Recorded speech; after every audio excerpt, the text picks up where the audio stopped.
Okay, y'all. We got St. Louis. Yo, we got the Midwest in the building today. Yeah, St. Louis here. And he in a good mood, so this is going to be a good interview. Yeah, always. Yeah, we got the Midwest. We got St. Louis old. One part of the St. Lunatics. Please welcome my boy, Murphy Lee. Murph, what up, man? How you doing? I'm good. I like when guests are in a good mood. It put me in a good mood. Oh man, you gotta be, man. We up, ain't we? Absolutely. We on the right side of the ground. We breathing. We healthy. It's nothing to be mad about. Yeah. All right. Yo, let's take it to the beginning. Everybody know you from St. Louis. Everybody know you from the Midwest. But what part of St. Louis you from? I'm from a place called U City, Missouri. It's in St. Louis, like the middle of St. Louis. It's called University City. It's a special place in St. Louis. Everybody know about it. And some of the greatest people come from that place. Some of the greatest people, like what? Like who? It don't take people to be famous to be great. I'm talking about the greatest humans on earth come from that area. You know something? I like that correction right there. Because you dead right. It don't take no money, no stature, nothing to be great. We got some good people in that place, you know what I'm saying, that probably taught all the famous people something, you know what I'm saying, and made moves for them to be who they are. So it's a great community place where, like I said, we like 3 generations in. Like my mom went to the same high school we went. Then some of our nieces and nephews, our kids went to that same high school. So it's a great place. Oh, I love that distinction, and I love how highly you speak about where you come from, my brother. That's dope. Oh yeah. That's dope. Okay, so you know something? I actually have seen you in interviews before, and you said that you was raised by your grandpa. Actually, you mentioned your granddad specifically. That's Big Murph. Got you. Where was your parents in the mix of this? My daddy, I probably ain't seen him since I was like 4, so I don't remember him at all. But my mom's super in the mix, you know what I'm saying? She just was working hella. She was a young parent, 4 kids. She was just working a lot. So by the time I got to like 6th grade, I moved in with my grandmother and my grandfather. Grandfather is Big Murphy Lee, actually. So I was named after my grandfather. My middle name is Murphy Lee. You know what I'm saying? So that's Big Murphy Lee, and the world know him. Like St. Louis, like he's the airport king. Like he did some big business in St. Louis where a lot of people know him. So when I go to the airport, they be like, "Hey, how Big Murph doing? How Murph doing?" You know what I'm saying? They love to call me Murph now too. They be like, "Murph, how Big Murph doing?" So yeah, my grandma and my granddad was some cool humans to be able to take me and my big brother in and just love on us like they did. You know what I'm saying? Like it was a lot of freedom. Hella freedom. Like it started off come home when that street light come on. You know what I'm saying? I'm from that era. But eventually it was like you almost didn't have to check in. I know you okay, because I know who you hanging with. I know what you're doing, but it was a lot of, string to be able to go do what you need to do. So we lived a great child life, man. Childhood was amazing at my grandparents' house, because it was discipline, but at the same time it was freedom to be able to grow up. So by the time I was 18, I was ready for the world. I moved out immediately when I graduated. You know what I'm saying? So that's what they prepped us for, to be grown folks, to have a mailbox. Got you. I know you said your father hasn't been in your life since 4 years old. Do you have any contact with him at all? I have an older sister I found in like a Jerry Springer type of way. When I was like 14, she came into our life and was like, "I'm your sister." I knew I had a sister when I was younger, but I didn't know she was my older sister. And so we kind of keep in contact like that, because like when I got married, she tried to hand me the phone. "Your dad want to speak?" "No, he don't." He want to speak to you. "Hey, send me some pictures." "What? Send you who? What I'm sending you some pictures for? You ain't got a picture of me. What you want the picture of that for?" But nah, but yeah, it's no hard feelings though. Me and my big brother, Keywan, he's in the St. Lunatics also. We got the same mama, same miss and daddy. Got you. Okay, I was gonna go there. So Keywan is literally your blood brother. Yeah, we 4 years apart. Okay, so when you said that you moved in with your granddad and grandma and your big brother, he was already. Gotcha. I was over there with my mom, with my little brother and sister. You know what I'm saying? Taking care of when she go to work, I'm watching them. You know what I'm saying? I lived my summers like that for a while, and then when I got to 6th grade, was more into the the girls and the get out and go do some stuff. Wanted to hang with my big brother and all that. So I moved to my grandmother's house. Also, my neighborhood where I was at, start like getting hella bad. You know what I'm saying? I remember one summer I went to Chicago and that's when the GDs, like it just started going. I was Southside Wild Hunteds. That's how our whole family is from Chicago, moved to St. Louis. So we straight up and down. It just got one summer. My last summer, I was probably about 10 or 11 years old.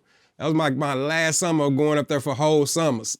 It started getting crazy. It started getting like Colors been came out, but it started gang banging, started being heavy. I started noticing my cousin, like if he miss a meeting, they come around and jump him a little bit. You know what I'm saying? Like you supposed to be at the meeting and all that. This started getting serious. I started seeing people, it just started being wild. And then when I tell you that summer when I got back to St. Louis, boy, the hats was kicked. Blood, Crip, it just got so heavy over a matter of like 3 months. I'm like, where it has been? I know we used to throw up our little blood signs, little Crip signs, when I was in 5th, 6th, 4th grade, like playing. It was more playing, just watching TV more so. But by the time I got back for some reason, that one summer, everything had changed. And that was going into my 6th grade life. And it was just too heavy. It was a heavy Crip side. It was just too heavy. And I know what I'll get into. You know what I'm saying? Like I know I'm out here. I'm hanging with the people, but they start getting super serious on the gang side. So I moved over to my grandmother's house. You know what I'm saying? I don't even know how it happened. It wasn't like my mom like, yo, go stay with your grandmother. It was more so I just want to go to school from that side. We all went to the same school now. You city that big. So where I'm on one side of town, it's Crips. On another side of town, it's Crips and Bloods on my grandma's side. But at the same time, we all went to the same middle school, high school. You know what I'm saying? So I didn't change nothing. I didn't have to change friends and nothing like that. I just changed my location. So when I go outside, I can go to play basketball, go do what I need to do. I'm a sport head, you know what I'm saying? Like, and I can go from over there. I can get to practice easier. You know what I'm saying? The park closer, this and that. So it was a lot of things that helped me. My grandma gonna help me with some school clothes. You know what I'm saying? Just a lot of stuff. That was meaningful that day. But the biggest thing was we ain't had no phone back on my mama's side. On that house, it was a lot of bills that wasn't paid. You know what I'm saying? Like, we was going through it. But we never had a phone. I used to give out my grandma number all the time if I got on a girl or something like that. So I finally got to a phone. You know what I mean? Them the house phone days. And beepers. Yo, see, people don't remember them days. Like, you say we didn't have a phone, people look like, huh? What you talking about? Man, them like, house phones, man. That was the house phone day. Oh, man, absolutely. Like Ali did an interview a while ago, and he was like, "You was Crip." So you like, nah, I was around it, but I was never Crip. No. Let's get into it. My big brother Nelly was super Crip. So I was wearing hand-me-downs. I was in their clothes. You feel me? So I went to school dressed like a Crip. I was in it regardless. The neighborhoods we was in was Cripped out. Regardless, we leave that neighborhood, we accidentally saying cuz because they saying cuz so much around us. You know what I'm saying? So, but I never was you got on red, I'm gonna beat your head. I never was that person. You know what I'm saying? Even Key One, they wasn't that. They wore it and they repped it and it is what it is. But at the same time, we wasn't with that. We was more on the get money side. Wasn't with that just because you got that color or you just from that block that we gotta, touch you or you gonna, you know what I'm saying, try to do something else. It wasn't like that at all. It was more so you rep where you was. If you got into it with that clan, yeah, them Bloods or them Crips got on you. You know what I'm saying? But if you was just, about your business, money, girls, you was chilling. You can wear what the hell you want to wear and still claim what you want to claim as long as you ain't out here like F the op types. You know what I'm saying? I'm not out here like, I don't like Bloods. You know what I'm saying? Like, so it wasn't like that. I had partners that was Bloods. I went to school with everybody, so it never was a thing like that. I wore red most of my elementary side. You know what I'm saying? And then our neighborhood turned blue. I just made sure I wasn't finna wear red outside, just flat out. There's no purpose in that. You know what I'm saying? So it was different things, but I never wanted to gang bang. I never was that type. You know what I'm saying? But to this day, cuz it's in my regular vocabulary. I can't help it. You know what I'm saying? But at the same time, I definitely wasn't gonna beat up your little cousin because he was a Blood. Got you. Did you just say your big brother and Nelly was Crip? They was there in life. Get out of here. How did you meet Nelly? They older than me, so it was being friends with my big brother. So them two was close. Yeah, they was close, very close. How old would you say you was when all y'all met? 4th grade. I was in the 4th. Oh, so literally you've been knowing Nelly your entire life, damn near. No, yeah, my entire life. No, this ain't no put together. This a family. His mama went to school with my mom. You know what I'm saying? It's not. It's what I tell you. City was so tight. His father stayed on the north side. That's where the cripping and stuff come from. When he moved over with his mom, that's when he met Kiwan. And from there on, it was like, dang, what? Your mama Rhonda? You know what I'm saying? Gwen. So now they know. Then City Spud is the other lunatic, Nelly little brother. And his mama went to school with my mama too. And his, you know what I'm saying? So all of them all our uncles, you know what I'm saying? Everybody went to school together, and U City was just knit tight like that. So he came to the perfect place. Crazy. Yeah. Okay, y'all a legit family. Like this ain't no put together crew. Nah. This is legit. We a degree of separation from one another. We've been like rocking with each other since we was old enough to run outside, play touch football on the street, all that. Yep. Exactly. Oh. No, it's straight up not put together. It's literally, if we wasn't rapping, we probably have a trash company together or something. You know what I'm saying? It's like, whatever was gonna happen, it was probably gonna happen together. Okay, so speaking of rapping, when did rapping come into y'all's lives? Woke up quick at about noon. No, what's that? That Eazy-E? I guess in my life, more so that I thought about rapping was more so when Outkast hit. You know what I'm saying? I know I say a lot of artists on different things, but I definitely, Biggie and Outkast dropped the same time. 93. Yeah. And it literally changed my life. Listening to the intros of both albums, listening to the outros. You know what I'm saying? Backwards and forward. We talking CD, no skips. Those are two classic albums that wasn't no skips. You know what I'm saying? And those two taught me how to structurally, I don't even know if that's a word, but to want to create songs. You know what I'm saying? Any other time it was just freestyling or rapping on the back of a beat or something like that. But to actually I want a song of my own, it was the Dungeon Family and it was, Biggie at that time, but I'm E40, I'm MJG and A-Ball, I'm UGK, you know what I'm saying? I'm Spice One, I'm Scarface, I'm all that. You know what I mean? We Wu-Tang. So it was a multiple of everything, but I think that what changed us was literally that Dungeon Family. So that was the inspiration? For me personally.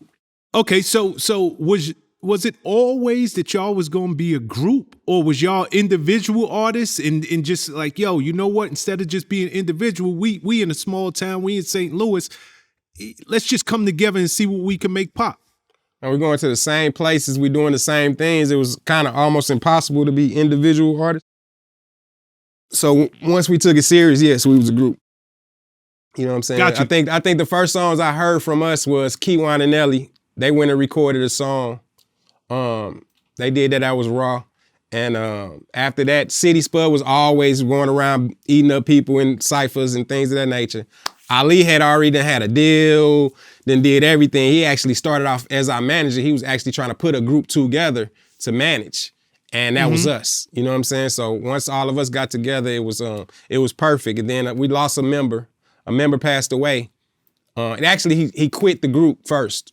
And that's when Ali went from management to being in the group. He was like, I'll be the fifth member. So we end up doing that. But at the beginning, Ali was our manager. We was always a group, yes. Our first show we did was like a talent show a little bit. It was, we opened up for Bulletproof Records. It was a $250 contest and we won. And that was our first time ever, going as a group, St. Lunatics. Okay, see, you just told me something I didn't realize. So there was more members in the group. Just one more. Just one more. Just one more. R.I.P. Goldie. Goldie was one of my childhood friends. He ended up moving to another side of U City, a blood side of U City, and just literally, he got out there bad. You know what I'm saying? Stuff was going on. At the time, drugs was hitting hard, and he fell into it. You know what I'm saying? Oh, man. Sorry to hear. R.I.P. Goldie, man. Yeah. Okay, you know something? As y'all came up, Chingy came right behind y'all. Did you know Chingy, or any of y'all know him before he blew? Yeah, Chingy was Bow Wow almost. You know what I'm saying? Like Chingy been in the groups been in groups and killing talent shows since we was 12 years old, 11, 12 years old. At the skating rink, always was in, you know what I'm saying, into music. So yeah, he been doing it for a long. So I've been knowing him for a while, you know what I'm saying? Like I didn't start knowing him personally till until we got in the game. Okay, so but him just being so young, doing this thing in talent shows. We saw him all the time, yeah. Oh wow. God, you know, Vlad did an interview with Chingy a while ago, and he said that when he first was seeing y'all kind of used to rap like Bone Thug. Tall Boy from Track Boys. One day we was over his house. These 4 dudes came over there. We used to always be trying to get beats from him. Tall Boy used to produce back then. He didn't take it that serious, but he made beats and he rapped. So we would be over Tall Boy house trying to get beats from him, and these 4 dudes came over. They were trying to get beats from him and they was rapping. Well, these 4 dudes just so happened to be Nelly, Murphy Lee, Keywan, and City Spud. This was in 93. That's how I met them. Me, Keywan, and City Spud always stayed in contact after that. I didn't really know Nelly. Murphy Lee was cool too, that's Keywan's brother. We didn't stay in contact, but I would see Murph and speak and we chat. But me, Keywan, and City Spud stayed in contact. That Without Warning album, City Spud produced 5 tracks off of that. He produced like 5 tracks, yeah.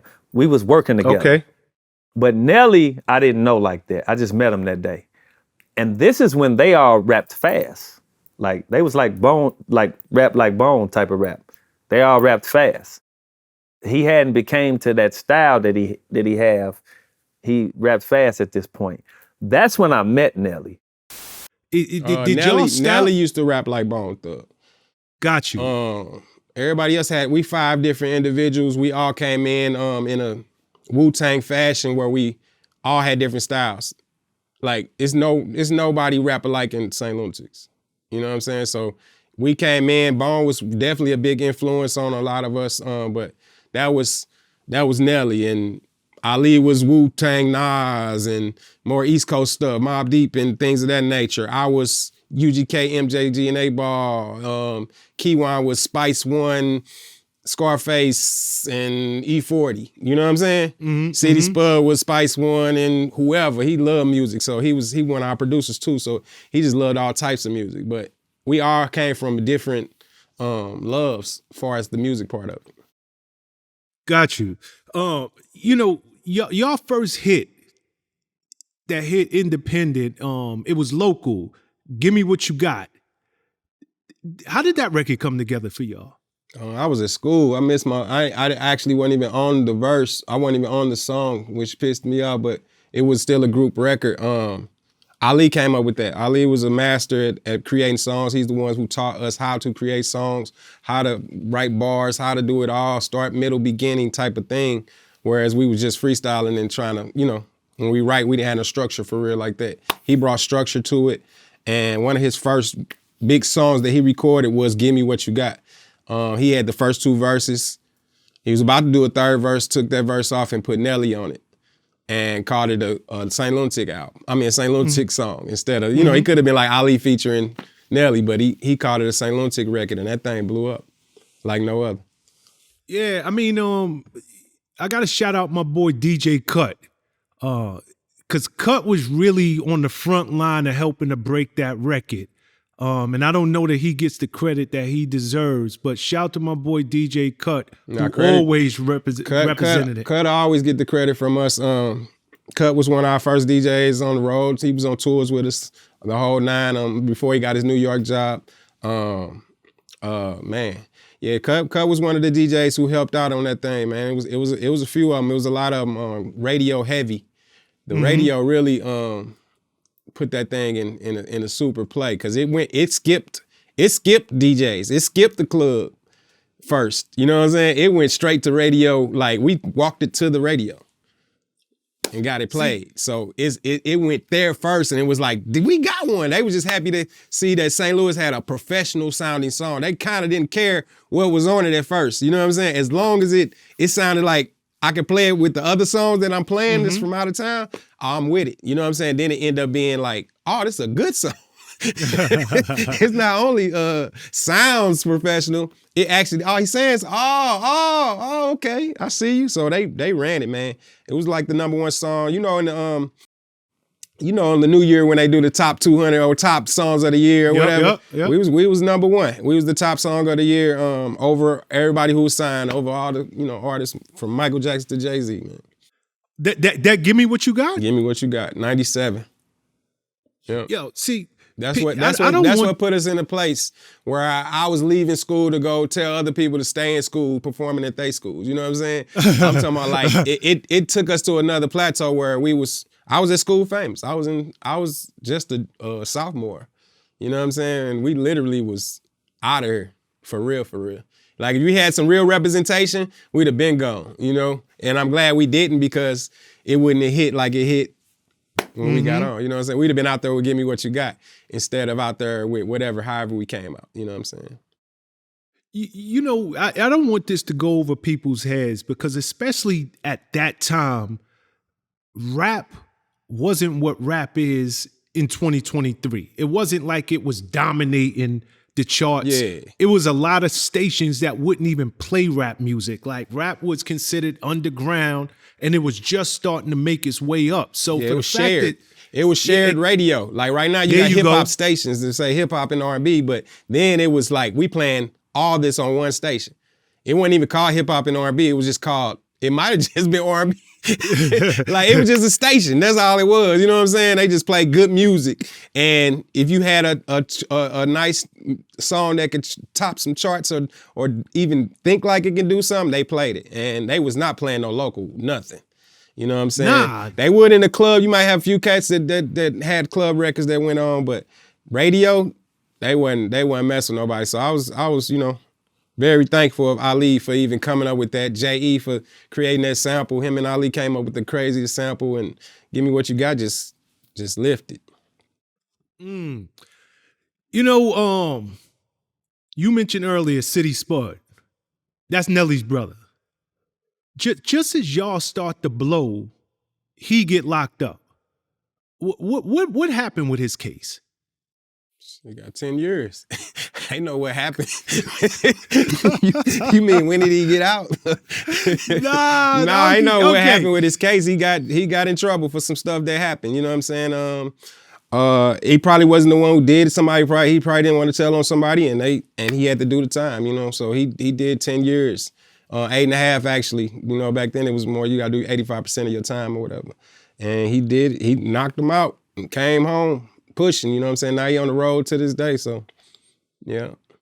Okay, dope. But it happened right. I'm talking about, we recorded Country Grammar, and he was going back and forth to court, and we didn't know what was going on. He wasn't telling his business like that. He wasn't really saying the results or what they think's going to happen or none of that. You know what I'm saying? I was so young, bro. He might have been talking to Nelly and them. You know what I'm saying? Telling them stuff. I didn't know nothing. You know what I'm saying? All I knew was my brother kept having to go home to court. And then when we was done with Country Grammar after a month or two, we went back to St. Louis and had to go straight to his court date. And it wasn't no my court tomorrow. It was go home to his court date, and I'm never going to see you for about 8 years.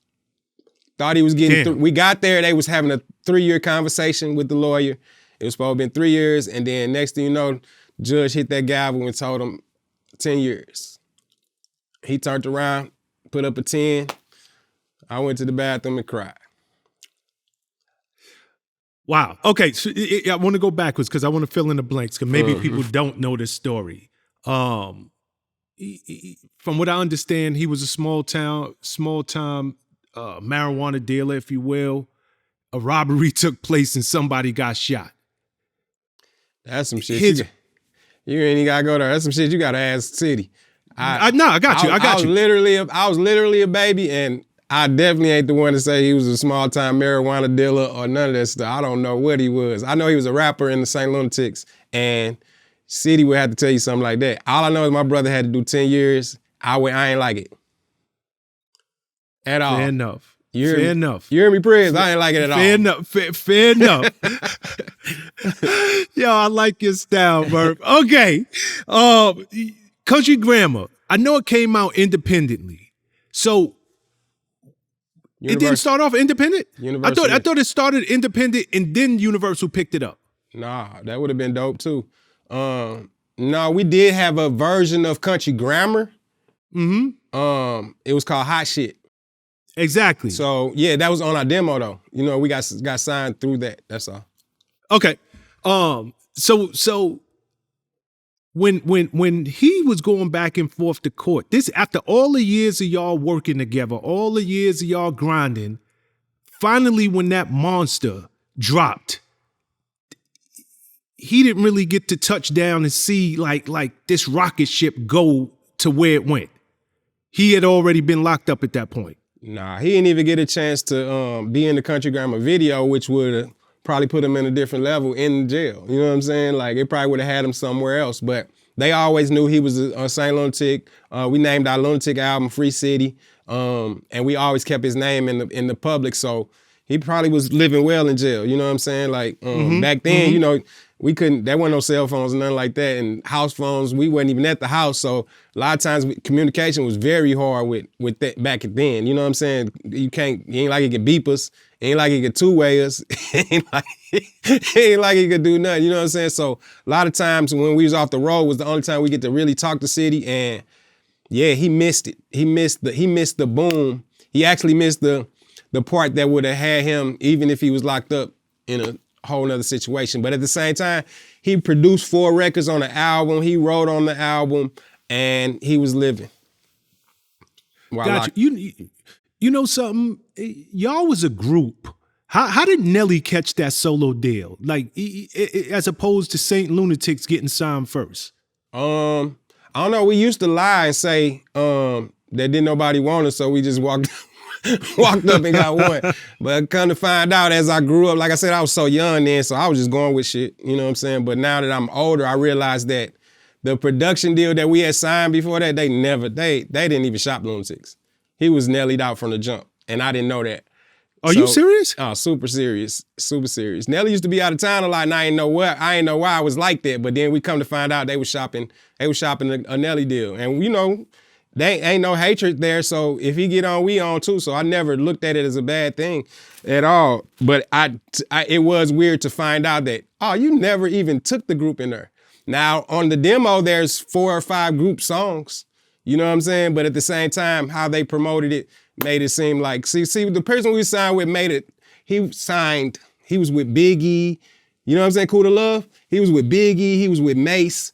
You see Biggie, Junior Mafia, Mace, Harlem World. You feel what I'm saying? So he looked at it like if I signed Nelly, he wanted a one-person type of thing anyway. If I signed Nelly, he gonna put the ticks on anyway, so we good. So he didn't like us from the jump, in my opinion. You know what I'm saying? Did you have a relationship at all with Kuda? I was a kid. Ain't too many relationships you can have with grown folks. You know what I'm saying? Like I was young. Damn. Okay, so that makes sense because I always wondered. You know, I know y'all started out as a group. So I'm like, yo, how you know? And everything happened the way it's supposed to happen. Yeah.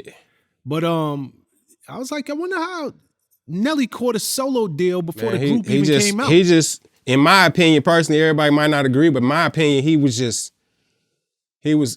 a hustler then. So when we go to out of town, he was already there. He was already, you know how you gotta have that look already. He was already there. In that, I don't have to polish you as much as I would have to polish a normal artist or somebody else. I don't even have to work with you on that part of it. You know what I'm saying? On that part of it, you gonna be good because people know. Like, he already had a chain. He already had this and that. You know what I'm saying? Watching things of that nature. So if you wanted a rapper kit, you know what I'm saying? He looked the part from the jump. You know what I'm saying? Without a doubt. Yeah, and then we all like popular humans in our own state, in St. Louis. So he always was a number one standout type of guy, and whether he was playing baseball, whether he was doing something else, you know what I'm saying? He was always a Cornell. He was always the man, you know what I'm saying? So when that happened, it wasn't a bad decision, or it wasn't a hard thinking, you know what I'm saying? It was like, shoot, his flow is heard. Let's go, you know what I'm saying? So I could see why Kuda loved him, you know what I'm saying? I could see it, but I think They could have communicated that a little better now that I'm older and realized, you know what I'm saying? Like, I didn't know they made us sing, because I know I lied on a million interviews and said, we knocked on the doors, but they ain't want 5 of us.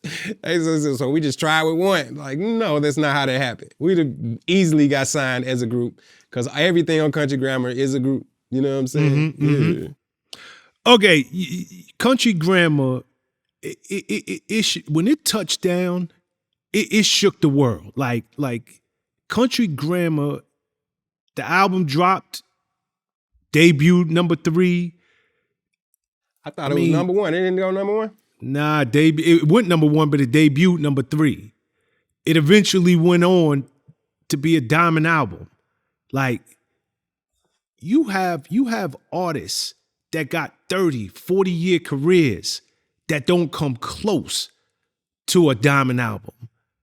Out the gate, Country Grammar go diamond. Like, what was that like? Because in hip-hop, it was only the 8th hip-hop album of all time to even do that. What was that like for y'all?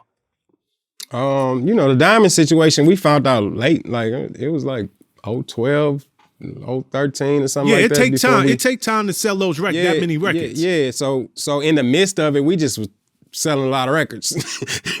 And then, when you that big, bro, I ain't gonna front, you have no time to celebrate. You have no time to vacate, you know what I'm saying, to think about it, none of that. So we just moving and grooving. What's next? And stay working, you know what I'm saying? No vacations, no nothing. We just stay working, and we just trying to keep the fire hot, you know what I'm saying? Like, whatever it takes. So, I didn't get to celebrate it, I don't think. You know what I'm saying? Like, I just lived in it. And I love it. You know what I'm saying? I love this music so much. I love shows. I love the road. I love studio. You know what I'm saying? Like, these things, I worked at Office Max since I was 15 years old, man. By the time I got 19 and we got a deal, bro, I was in a whole nother, I couldn't believe that I'm doing something that I actually love. There ain't nobody telling me what to do. You know what I'm saying? So I was more on that part, the entrepreneur part, and just the fact that I wake up to do this.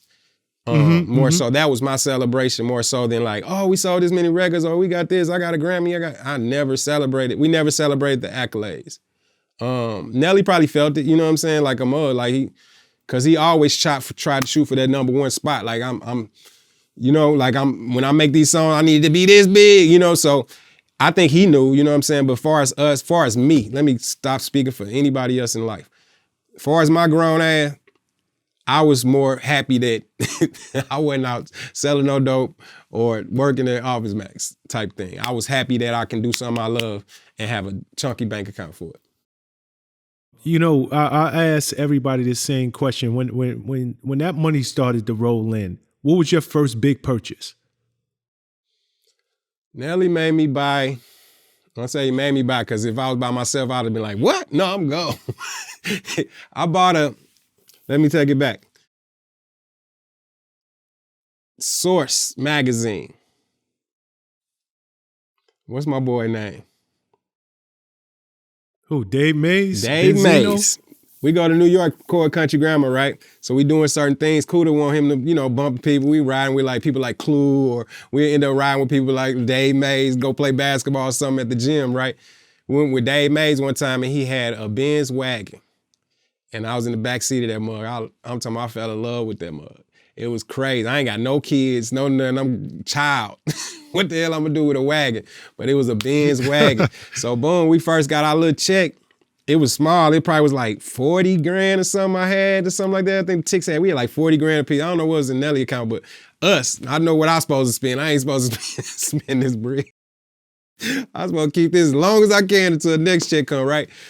We went to the dealership. Everybody went and got their shit. Keywan and Ali and they got trucks, matching trucks and all that. And I'm with Nelly. For some reason, I don't know how I ended up. I'm with Nelly. He going to the Porsche Benz dealership, wherever we went. That Benz wagon was right there shining, man. I signed a 2-year lease on that thing, paid it up. It was like 18 grand or something like that. And that was my first purchase. But not to mention though, all the stuff I used to watch, like The Show and Rhyme and Reason and what they say. First thing they say, hey man, don't buy no car before you buy a house. Don't do this before like you rappers, y'all be doing. So that's all going through my head like a mug. But I definitely pulled that Benz up to the apartments. Matter of fact, the same apartments that where Mike Brown got shot at. That's where I lived. That was my first apartment. The same one with the bullet holes. That was my first apartment, and that's where I pulled that Benz up to. I was tripping. I was like, man, I'm wild. I don't know what I'm thinking. So I had to move immediately, but I pulled that thing up in that thing. Yo, so even that as a youngin' for nothing. Oh my God. But yeah, it was a Benz wagon, man. ES320, E320. I still got it to this day. You still got the joint? Still got it. Benz wagon. Mercedes-Benz wagon. It's a classic now. Uh-huh. Damn. Bubble, what is that like? Bubble, it was bubbly. That mother was hit. Bubble eyes. There we go. The bubble eyes. The bumblebee jump. That Country Grammar album, you was on like what, 3-4 songs? I was on 4 songs, wrote probably like on 2 more. Yeah, 6. But you actually was on that 4th single that we all remember so well, the Batter Up joint. Batter Up, yeah. The Batter Up joint. You know, I'll never forget when that video dropped because y'all had George Jefferson in it. How did y'all even get George Jefferson in that video? Money. That's easy. Simple as that. Money, mug. That's all it takes is a check. You can get anybody in the video. Especially back then, everybody wanted to be a part of hip hop back then somehow, some way. So if they could sneak in, get a good look, that led to more, movies for them or series and all type of stuff. So they definitely was trying to get their face out there. I don't think it was hard, but that was the Mark, the dude who did the video. I think he made that happen. And it was his idea and everything because we used on the hook. It was the Jeffersons. Yeah. It was a play on the Jefferson theme song. It was a perfect situation. The great idea to do it.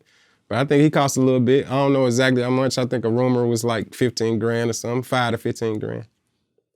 Oh, so y'all got Sherman Hemsley is his real name. Y'all got him cheap. If y'all got him for 5. Yes, sir. If you got him for 5 racks. Okay, so needless to say, that album, it's selling like hotcakes. St. Lunatics, y'all get y'all deal right up after that. That goes without saying. Pretty much, yep. Okay, when y'all got y'all album, what was your advance for that one? My advance? Yeah, for the St. Lunatics album. I almost choked off my damn gum on that one. Advance? What's that? You mean like money? Yeah, like the advance, like money, like. I think we ain't got the advance when we did first sign. Yes, we did. We got something. I don't know exactly how much it was though, but yeah, that was a major little moment for us. Probably should have held. Now that I'm on my business, we probably should have held out for a second and shopped it. We wasn't tied into that. I think we got threatened with you might not be able to get Nelly cleared if y'all go somewhere else type of thing. You know what I mean? So Universal really thugged y'all out. I don't even think they thugged us out. I think it was like a natural thing. It was more so with lawyers and stuff. I think they was thinking like that. Because the lawyer represented us and Nelly, and it was like more so like when he was shopping the deal, I think it was more so like, you know what I mean? Okay. It was like a suggestion, like, yeah, we can do that. We can go somewhere else, but at the same time, y'all might not be able to clear because he's so big. You know what I'm saying? Like they can just if we go with a label, labels was battling in, bro. If they looking for who got the top spot, and it wasn't about the artist, it was about the label being the #1 record in the city or the country or the world. You feel me? It was more about that. So if Universal into it with Interscope or whoever they into it with, if we go there, they might not clear certain things just because that's their money over there. They're like, nah, that's our money. You know what I'm saying? So I think it was that, but we should have probably made it a more demand for 2 seconds, just 2 seconds. We went right into it. We were so happy. We went right into it. And it makes perfect sense. Don't get me wrong. Like I get it, but I would have thought, coming off of such a big album, Country Grammar, Universal, they needed to keep that momentum going. No. We're a gift, bruh. We're a gift to Nelly. Elaborate on that. What you mean? They don't give a damn, man. When you sell big like that, like how he did out the gate, they want another Nelly album. They ain't worried about nobody else. But Nelly wants a Lunatic album. You feel what I'm saying? Like he's fighting for that. So they ain't got no choice at that time. You know what I'm saying? But at the same time, by the time we did the Lunatic album, bro, it wasn't out there. Like it was like 2 million maybe. Mm-hmm. It wasn't showing diamond. You know what I'm saying? It was showing great momentum. But we recorded the Free City album very early. We got our deal and was right in the studio, you know what I'm saying, to be able to release the next summer. Because he came out summer, we released that next summer. You feel what I'm saying? Nah, I understand you 100%. And because everything dropped right back to back to back. That's because you see how they rushed the Lunatic, like it went Nelly album, Lunatic album, Nelly album. You see how we copped in June, they threw a Nelly album out there in November or whatever it is. I don't have the stats in front of me, but you feel what I'm saying? And like they kept doing it. So if they drop another solo album with somebody, they drop a Nelly album behind it. They just was trying to use, bro, like to the full. They was trying to eat them up. When artists used to drop like maybe every 3 years, 2 years if so, you know what I'm saying? Yep. 2 if you want it to drop. 3 if you that big, 3 years, you gotta keep milking this album and then get to there, because they could have milked Country Grammar for, man, we had about 3 more singles on that thing. He could have milked that forever. Wow. Okay, before I get to Nelly's second album, let me stick with the Saint Lunatics album for a second. Y'all named it Free City. I'm assuming that's for City Spud. Yes, sir. Okay. Needless to say, this is what, 01? He's still locked up at the time. But, truth be told, y'all had a couple of dope singles on that album. Summer in the City, Midwest Swing, like that album, like you said, that's a double platinum album. That wasn't no throwaway joint. No, and best believe they didn't believe that one. It'd probably be 4 or 5 if they would have thought that we was gonna sell like that.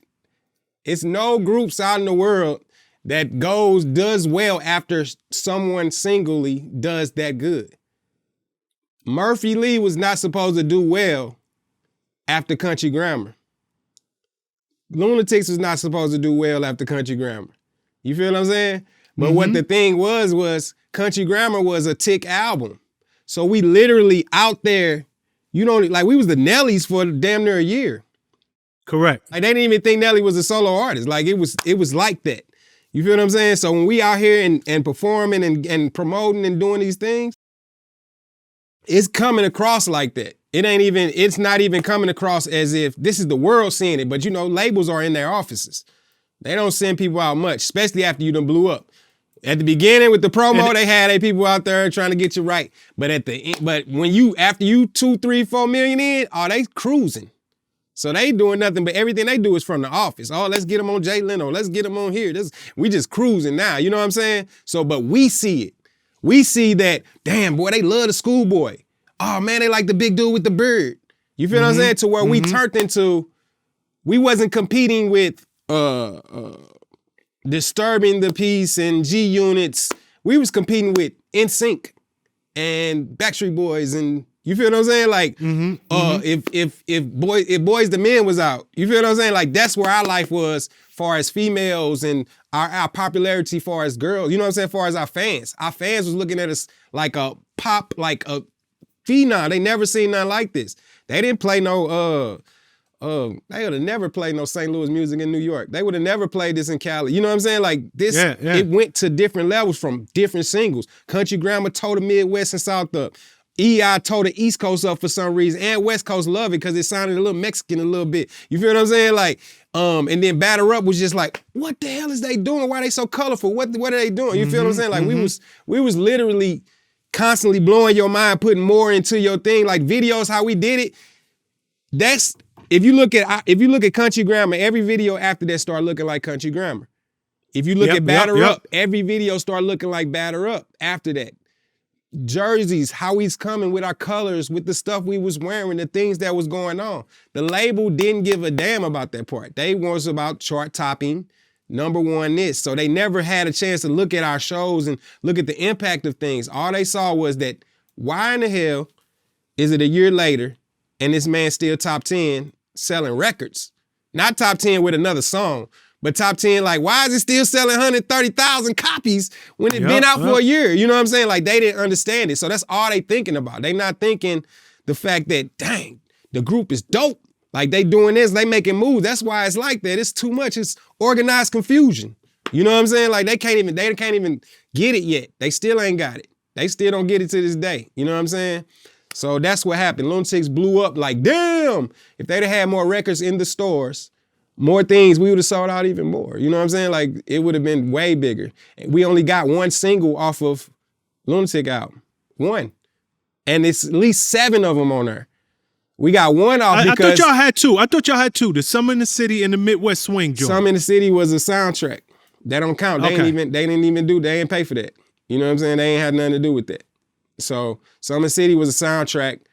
Midwest Swing was the only thing they let us do, because by time June, if we came out in June, we came out June 5th. By the time October hit, we promoting Nellyville. Nellyville, yeah. So they weren't even looking back to, even if we complain and say, yo, we want to try this. Because we tried Let Me In now.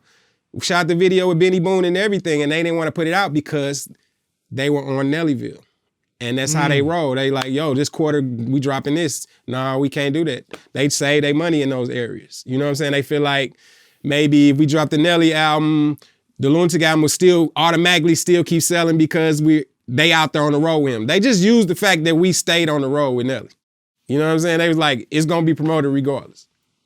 You know what's crazy? What worked against y'all too? Because I'm hearing you talk.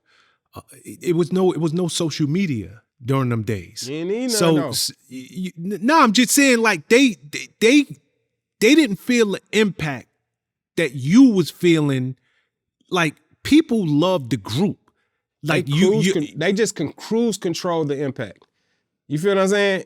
They could have put fire, they could have poured gasoline on it, but they just chose to save that money because this mug is rolling. When he get on interview, he know how to talk.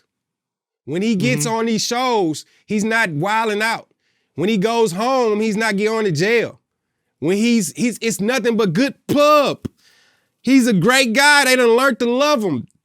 White folks, black folks, foreign, everybody love him. You know what I'm saying? Like, that's what they saw. Oh man, he's playing on the pop charts.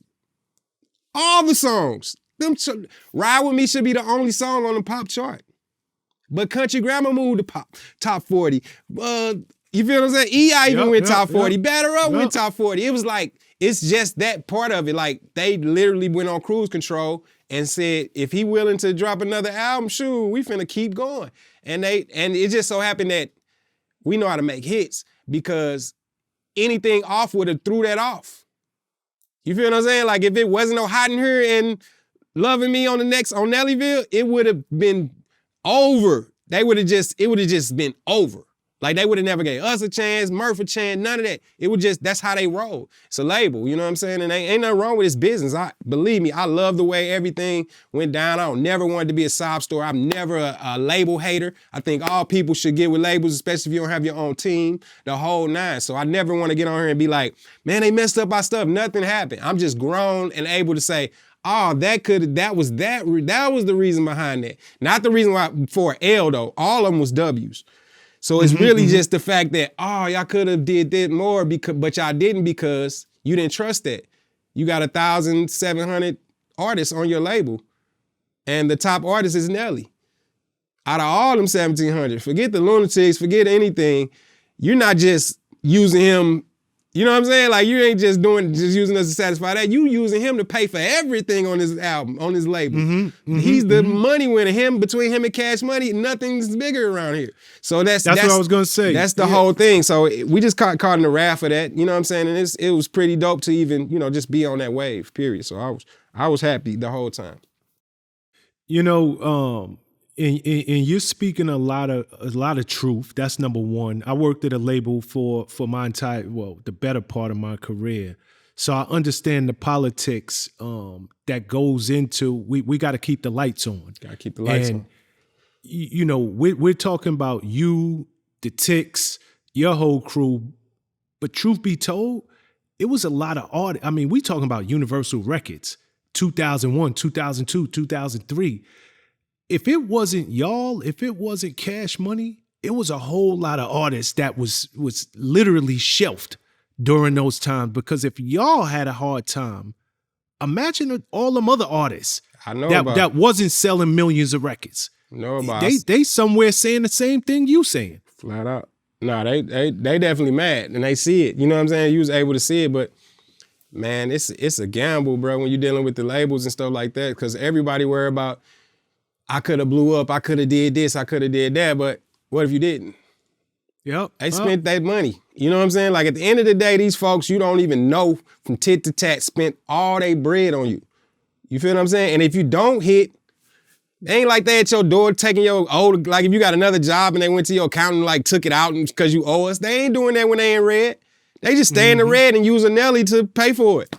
You feel what I'm saying? Like that's all they do. They not you a tax write-off and that's just is what it is. But they put their money behind you, bro. What if it don't work? You can't be mad. Because if it don't work, it don't work. You know what I'm saying? Like it's just that. And you roll the dice how it is, man. So I never get mad at, like I said, I never get mad at that stuff. That's label life. If you had your own bread to put it up, put it up. Cash Money had their bread to put it up, they put it up. 90%, I need it. You feel me? Like, that's what you're supposed to do. If not, if you're using these labels' money, it is what it is, man. Stay at that office. Get you an office in the office. You just shared a dope perspective that I could see somebody from my side saying what you just said, but most artists never see it like that. They just look at it like, yo, the label screwed my career. The label shelved me. The label didn't push my second single. What they don't realize, yo, I mean, where else can you go, like legitimately? And we call it in advance, but where can you go get a loan? That's what it is. No credit check. Like no background check, no nothing. No background check. They not seeing if they you barely know your last name till you sign the contract. Yeah, like and they give you the money, and it's your job to recoup it. It's your job to pay it back. And if you a bad investment, they just got to eat it. That don't happen nowhere else on planet Earth. No other business deal that you can find. Not only that, you don't never have to pay it back. Yeah. You never pay it back. Even if you blow up, you still in the red. They just gonna move it over to your next project. They gonna want you forever. You feel what I'm saying? Like, it's never, man, we need our money back, man. Only time is I need my money back is when you trying to go somewhere. That's it. You trying to go somewhere, they gonna have to pay us a bloom. But as long as that, you under us, we own that right quick. You know what I'm saying? I know it didn't do well, but it's still ours. You know what I'm saying? Like, that's how they look at it. And it's the truth. Shit, you put your own money behind it. That's how I look at it. Like, I love independence. I'm independent now. I got the coldest route ever. I love my independence. But I know for a fact that if you don't have a team, bro, you need a label. You know what I'm saying? Yeah, but the problem is we keep thinking that that's a job. We think artists, rappers are a job. So we go in there, damn near calling him boss. You feel what I'm saying? Like, you looking at the people thinking that you work for them when the people working your records, when in actuality, everybody's working for you. But you have to be there, work the circles. Yo, that's the art department. That's the PR department. That's the who works sales. That's radio. Get in there. You get in there, you ain't got to worry about is my second single or my first single, because they going to be in them office pushing for you.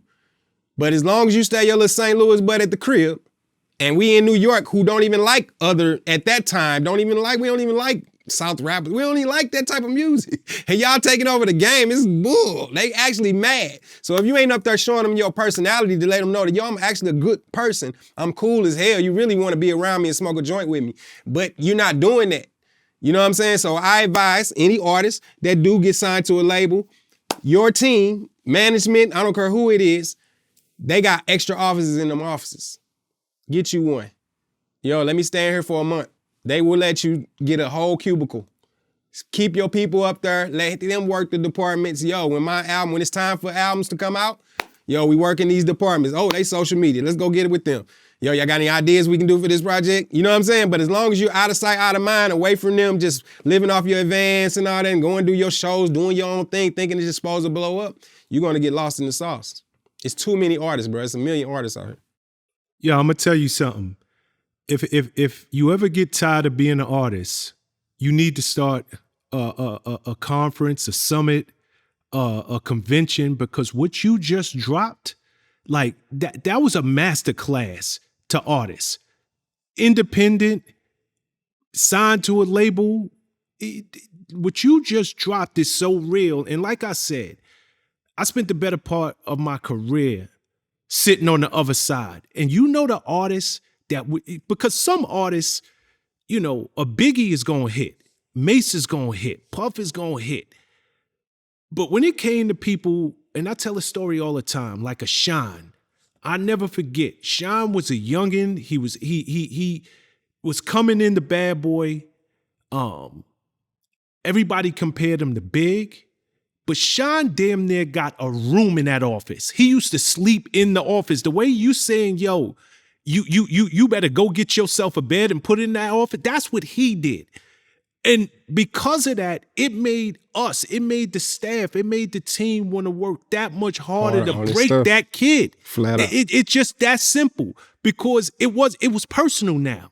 Like this, and when the execs see that it's a young, hungry artist that take their career that serious, and you form a personal relationship with, they're not gonna let you fail.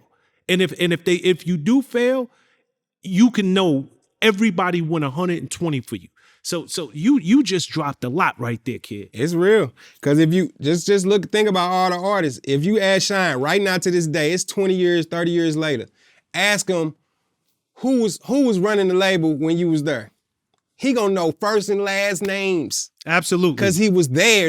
You feel? I don't even know because I wasn't there.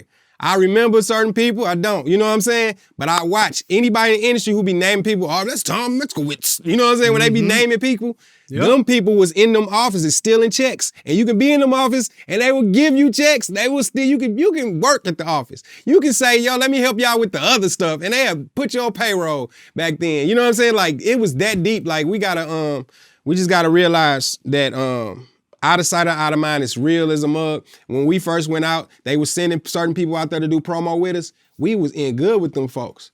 We weren't treating them like a low ball at Universal. We weren't treating them like we famous and you walking around here doing it. No, that was our partner almost. We was showing them how cool we are. Naturally though, not doing it on purpose. Just naturally you get to see us. So now when that representative go back to them meetings, there you go. He's repping us. He actually like, yo, I'm out here with them Tick boys. They out there doing this. Y'all better step up because they out there getting it. They loving this. Y'all tripping. Why we ain't in Arkansas? Why we ain't, you feel me? If you ain't got nobody doing that because of your personality, because you an asshole and you being, you know what I'm saying? You're not talking to the people who actually helping you. You don't say nothing to nobody in the cubicles. You don't do nothing, none of that. So why would I help you? You just in a meeting. You know what I mean? That's so real. That's so real. Like I said, you got a career in this thing. Outside of an artist. Trust me when I tell you, you need to put together a summit and drop this on a lot of them artists out there. Okay, let's talk about this Nellyville album. You was featured on a few of them songs on that album, but like that monster, that Air Force One joint, you know, that one went up out of here. Like, how did that record come about for y'all? Was y'all just that much into the sneakers? Yeah, we switched over from, what was we wearing? K-Swiss and classic Reeboks. See, like, that's a classic shoe. You know what I'm saying? Like, you got all white something that goes with your stuff. Like, that was the Uptowns. And when we was in New York, that's all they was thinking about at the time. You know, I was a hooper, so I had on a lot of Penny Hardaways and things of that nature. You feel what I'm saying? But Forces was like the white shoe replacement. So we used to wear classic Reeboks. White with just the green on the side, get it out the polo section for real. You know what I'm saying? Yep, that go with our Dockers and our polo that we would wear. You know what I'm saying? Like something clean and boom. Or K-Swiss. K-Swiss was the cleanest thing ever until the jeans start coming off on the white. But Air Force Ones kicked in and that's all we wore. So when you wore an all white shoe, that's what it was. You know what I'm saying? Back then they only had white and black for real. They ain't had none. They might have had a white one with a black Nike sign or something. But we wore the all white ones, and it was definitely a New York thing, an uptown thing, because St. Louis wasn't big on them. You had some people with money in St. Louis that might, venture out and get them things, but for the most part, it was a East Coast New York thing. There's a few places other that wore it, but we just started wearing them hella. Like, so that whole year of Country Grammar, Free City, and all that, we was wearing them. It just is what it was. When I needed all whites, I'm wearing those Jones. And eventually, I guess that's what led to that song, I know that was a New York thing, 100%. Like, that's what we was wearing from day one. So when y'all dropped that record, I didn't know if y'all just loved the sneaker or did Nike cut a check for it? Did y'all have a deal in the midst where y'all was gonna have y'all own, version of A1s? We had everybody had their own version of A1s. We had our own version. We had a dirty version. But before we did the song, no, we just wore 'em and we just making dope songs. You know what I'm saying? Eventually it became almost a commercial for them. So no, we didn't do business before we made the song, you know what I'm saying? We got some business done afterwards, more so, tour help and different things of that nature. Nothing huge like we should have, being grown now and I see. But yeah, they played a little part. They wouldn't play the song on a lot of stations because of it sounded like commercial. So they wanted Nike to pay, like MTV and different things like that. They wanted them to pay. They could. So actually, the song could have been even bigger. It got held back a little bit, and it was huge. And it still got held back. It went number 3 on Billboard, so it was a huge record. It was a huge record. It could have went number 1. They held it back because it sounded like a Nike commercial. Yeah, Nike needed to really cut y'all a real check. Like, it's nice to get tour support, but I think I'm gonna keep it 100. We been wearing Air Force Ones. The price of the brick went up when y'all dropped that record. It went from like $60, $80 a pair of sneakers to over $100 once that song took off. So not only that, I know the price changed, but I think it was more so my fault with the telling the word 2 pair. Like, I mean, get 2, don't even get 1. And my thing, I said 2 pair. Like I've been said that line on the Free City album, but I only said it because they were so easy to get dirty that you better have a spare somewhere. You know what I'm saying? Yeah. And that leather joners. Crinkle up in the front. We was big joners and big, I guess some people call it roasting. We call it joning in St. Louis. Some people call it roasting or whatever. We snapping. We huge on snapping. Ticks that's what our whole bus, that's our whole life, right? Let that thing have some wrinkles or something, man. Hey man, you better protect yourself. So we literally tried to keep 2 pair always. Done did. Yo, for a minute, it seemed like you was on every feature in the book. Like every time a crazy joint dropped, you was on it. One of my favorites is and shout to my boy Jermaine Dupri. Shout to him. But that Welcome to Atlanta, that coast to coast remix he did, bananas. How did you even get on that joint? I don't know, but I'm sure he tried to get Nelly first. You know what I'm saying? And I think it was a universal thing or something at the time. It was a lot. He had a lot of music out there, and they wasn't trying to go for it. So he asked, could I be on it? And it was perfect person because I don't talk about nothing else but St. Louis.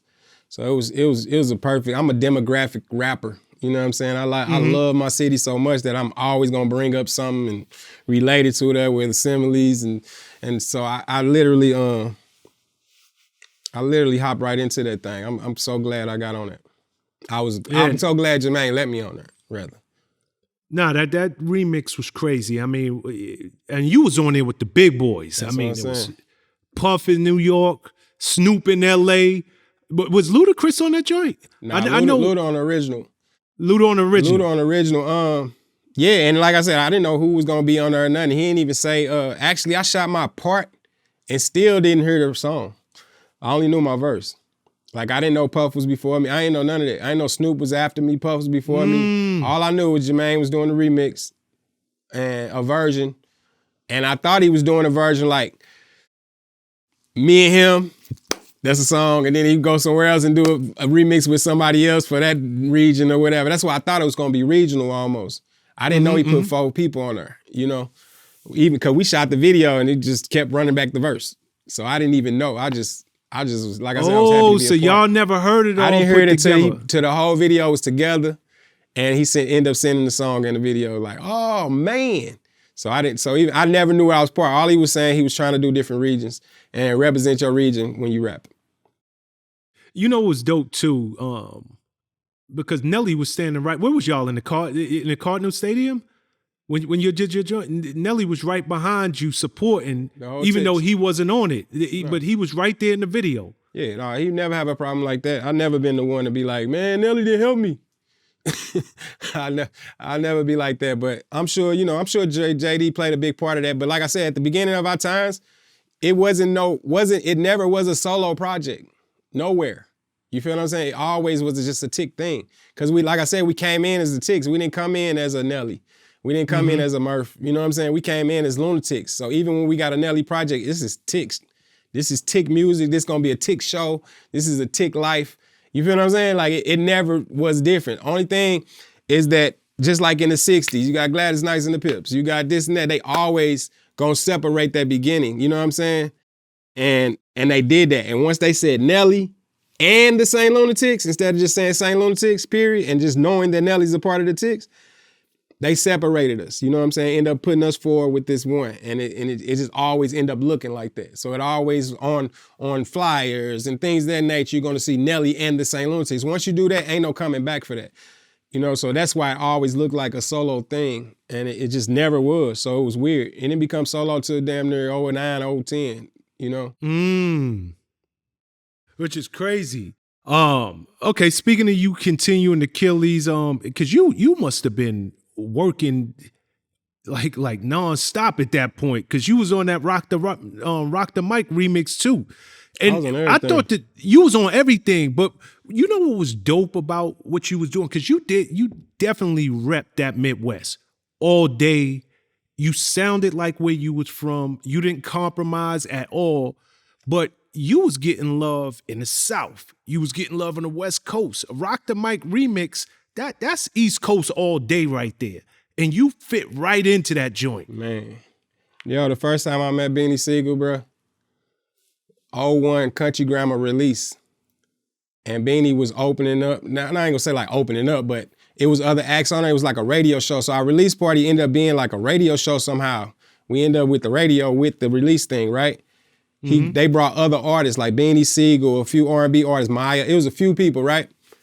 Boy, Beanie came in there immediately. He gave Nelly a 5, gave group 5, walked up to me and just started spitting my verse off of Still the Show on Country Grammar. And that's just an album record. You feel what I'm talking about? I'm talking about front to back, spitting it.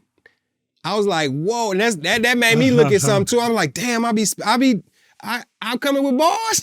You know what I'm saying? To get any East Coast props, you know what I'm saying? At that time, it was like, oh, he heard me. Because we don't think you heard us, you know what I'm saying? Like, we might be one of the dopest, like, lyricist groups of all fucking times. What people don't know, because they can't hear it, because we heard our word. You feel what I'm saying? Like, you don't hear it. You don't even know that we coming with, like, I'm bar for bar. A lot of Free City, Murphy's Law, all the remixes on that, I'm bar for bar. If you got 16 bars, you got 12 from me. I'm talking about lines, like real, that part, caring about that part, not just lead on to the next thing. I'm talking about a bar. All my club songs, Clubs in Spanish, them bars. I try my best to mix bar with still trying to make you do this though. You know what I'm saying? Like, and that's what we was good at. We was good at putting melody with bars. A lot of people can't do it. You either barred up or you a melodic and don't say nothing on your songs. And we tried to blend both. And I know that's me. Personally, I tried that so hard because I don't want to lose the melodic because you lose the girls. You feel what I'm saying? But if you got the bars, you can get the fellas too. You know what I'm saying? So I tried to mix both. And that's what you hearing now. Like, people, it's real, the game is real melodic right now, and that's why the ladies is feeling, even though I shot 20 people, sold 3,000 bricks, 400 things, and 16 bars, the lady still singing it. Like, why she still singing it? Because it's melodic. You know what I'm saying? She can't even help it. So now she sound like she ratchet, like she got the burner. You know what I'm saying? Like, and she ain't even on that. She really just came to the club, shake her titties, and literally got a hold a gun sign up like she Ja Morant. So, you know, I never heard that story before about Beanie, you know. Oh yeah, that was crazy. That was my first time even saying that before, but Beanie, man, he changed my life on that day. That day made me say, oh, they hear me. And it made me, before Free City, now if you go back to Free City, it made me say, bar, metaphor, simile, stay in that range, least beginning, middle, end. When you first come off, come with it real quick, because they ain't gonna listen to you no more if you don't. Catch them somewhere in the middle. Make sure you end it correctly. You know what I'm saying? Like, it had me thinking about my rhymes and stuff like that. So shout out to Beans, man. One of the dopest artists I've ever met in my life. He cold. I always been a fan of his. So when the Rock the Mic remix came upon, man, it was natural. I couldn't wait to get on them East Coast. Like, let me on. You know what I'm saying? Like, I'm waiting on that. I'm waiting on Jermaine to call me. I'm waiting on those things. I'm waiting on a tail feather. You feel what I'm saying? Like, I can't wait. I get to, I'm coming. Y'all better come. Because I'm doing this part of it. Like, I'm going to do that little part. That little part of making sure there's some memorable bars on that thing. I'm doing that part. So you got to come with it. So I love remixes. I was on all them junks. I'm on more than I even ever thought. But right now, to this day, 2023, it makes a good show for me. You know what I'm saying? I love it, and I appreciate everybody who reached out. You know what I'm saying? And decided to let me on, man. Nah, I'm gonna tell you something. The East Coast, that's what we about. From day one, since the start of rap, we always been about bars, and it's something about Philly in particular. You know, whether it's a Cassidy, my boy Ines, any of the State Property Boys, but definitely Beans. Beans is a monster on that mic. So for him personally to come to you and spit your verse from top to finish, that was a compliment of a different level, because that boy, he's about his bars. So shout to Beans. You just mentioned Shake Your Tail Feather. What was it like working with your boy Diddy? It was dope. Tail Feather was one of the last songs I did for the Murphy's Law album. And when I got the beat, I was on my way in the lab. So it probably wouldn't have came out as Tail Feather. So that's why I'm glad it happened how it happened, you know what I'm saying? But right when I got that beat, Coco, new producer, believe me, he was a rapper beforehand. He never produced a beat. He may have had like 6 on a CD before, but no more than that, you know what I'm saying? And he brought that thing. It was like the last days of recording my first solo album. And Diddy somehow called, got to Nelly, and was like, I need a song for the soundtrack. I need you on here, Playboy. You know what I'm saying? You know, it's Playboy, his word. And from there, me and Nelly just went into the room and just started coming up with the hook. And next thing you know, we went to the Diddy house or whatever that studio called, and Daddy recorded house? that thing. Yeah, it was good working with Diddy. You know, you're not really working with Diddy for real, because Diddy don't write or nothing like that. He's literally. I wish I could have wrote his verse though. I didn't know. I don't know why. Back then, I didn't know. I didn't know about writing then. I didn't know that somebody was gonna write his verse, because I would have offered it like, yo, let me write your verse, because I was ready. I always overbar it. So if I write 16, I always write 32, because I don't think that 16, my confidence of that 16 ain't it. So I might have a 32, I might choose one verse, or I might grab a couple bars out of that and replace them with the best bars so I can have bar. You know what I'm saying? Like, that's how I used to work. I couldn't help it. I'm used to writing songs. I want to write the whole thing, all that. You know what I'm saying? Even part of Nelly verse, I'm like, yo, take this line, take this. I'm on that one. I just want it was part of my album. Like, that's how I know it was for my album. Because I literally was ready to write that whole thing. You know what I'm saying? But I wish I would have. But somebody wrote, I don't even know who it was. It might have been Red Cafe or somebody wrote, I don't know who in the credits. But yeah, he didn't do his verse then. Me and Nelly just did our verse then, and he was like, it was dope. And next he threw his verse on there and sent it back to us. I was like, yeah, we in here. Yo, I'm gonna tell you something. If you was in Daddy's house, I don't know if you was in the A room, the B room. I was in the big room, whichever one that is. You was in the big, yeah. So, Puff ain't just letting y'all do I know Puff, whether you was on the label, whether you was on Bad Boy or not, he was up in there A&R and that, like, yo, bring that back, Playboy. Like, do that part again. Was he sitting there? Only time he A&R was, me and Nelly was arguing. We weren't arguing, but we was going back and forth on I wasn't confident about my verse. I knew I wanted some more in here and certain things in there. And that was like, man, it's cool like this. He was like, well, add this. We just going. And the way we was talking to each other, we brothers. So he ain't talking to me in no certain way. And I ain't talking to him in a certain way. Everything I'm saying, and I get what he talking about. But he in the back, Diddy in the back thinking Nelly is almost punking me into these lines. Like, no, keep it. Like, to where when I walked out the studio, and I got a still face. I don't know if people know, like, my pictures, everything. It's almost a poker face for real. If I ain't smiling, you don't know how I feel. You know what I'm saying? So I just walked to the back of the room, sat down, me and Cardi or somebody. Cardi was back there with me. And Diddy walked back there. Hey, Playboy, if you ain't cool with that, if you ain't cool with that verse, man, you can do it over, man. You can do what you want.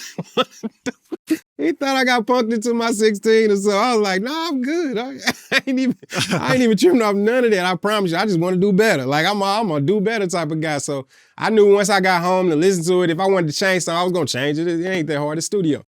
But it was too funny. He was trying to stick up for me. That's my cat. Shout out to Diddy, man. He tried to stick up for me behind Nelly back. Hey, man, if you don't like that, man, you can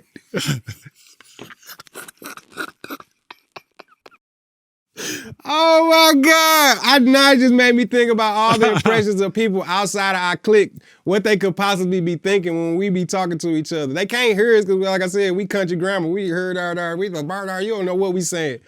It's too funny. He thought it got tense in there. That was hilarious. Oh, man. Okay. Yo, that's a funny story, kid. Man, too funny. That was the first time I was saying that shit, too. But truth be told, this turned out to be, this is like your biggest song. Went number one on Billboard. That song, it killed for you. Huge. Shout out to soundtracks. A lot of people would be like, yo, why you, you know what I'm saying? I couldn't promote it on my own album for like 6 months. No, 3 months, something like that. Yeah, because for anybody who don't know, this came out on the Bad Boys 2, the Will Smith, Martin Lawrence movie soundtrack. Exactly. It was for my album though. We was using it for the Bad Boys soundtrack. But was you pissed? Was you pissed when they had you use it for the because it was actually promoted for the Bad Boys soundtrack, like as opposed to the Murphy's Law album. I got Country Grammar Boy, and what was the first album I loved? Biggie. I got P. Diddy, second verse. It's nowhere to be pissed. It's nowhere to be like any complaints of anything. That's my yo, put it on there. Cause by 03, I learned what soundtracks do. I learned the free promo that the label ain't gonna give you.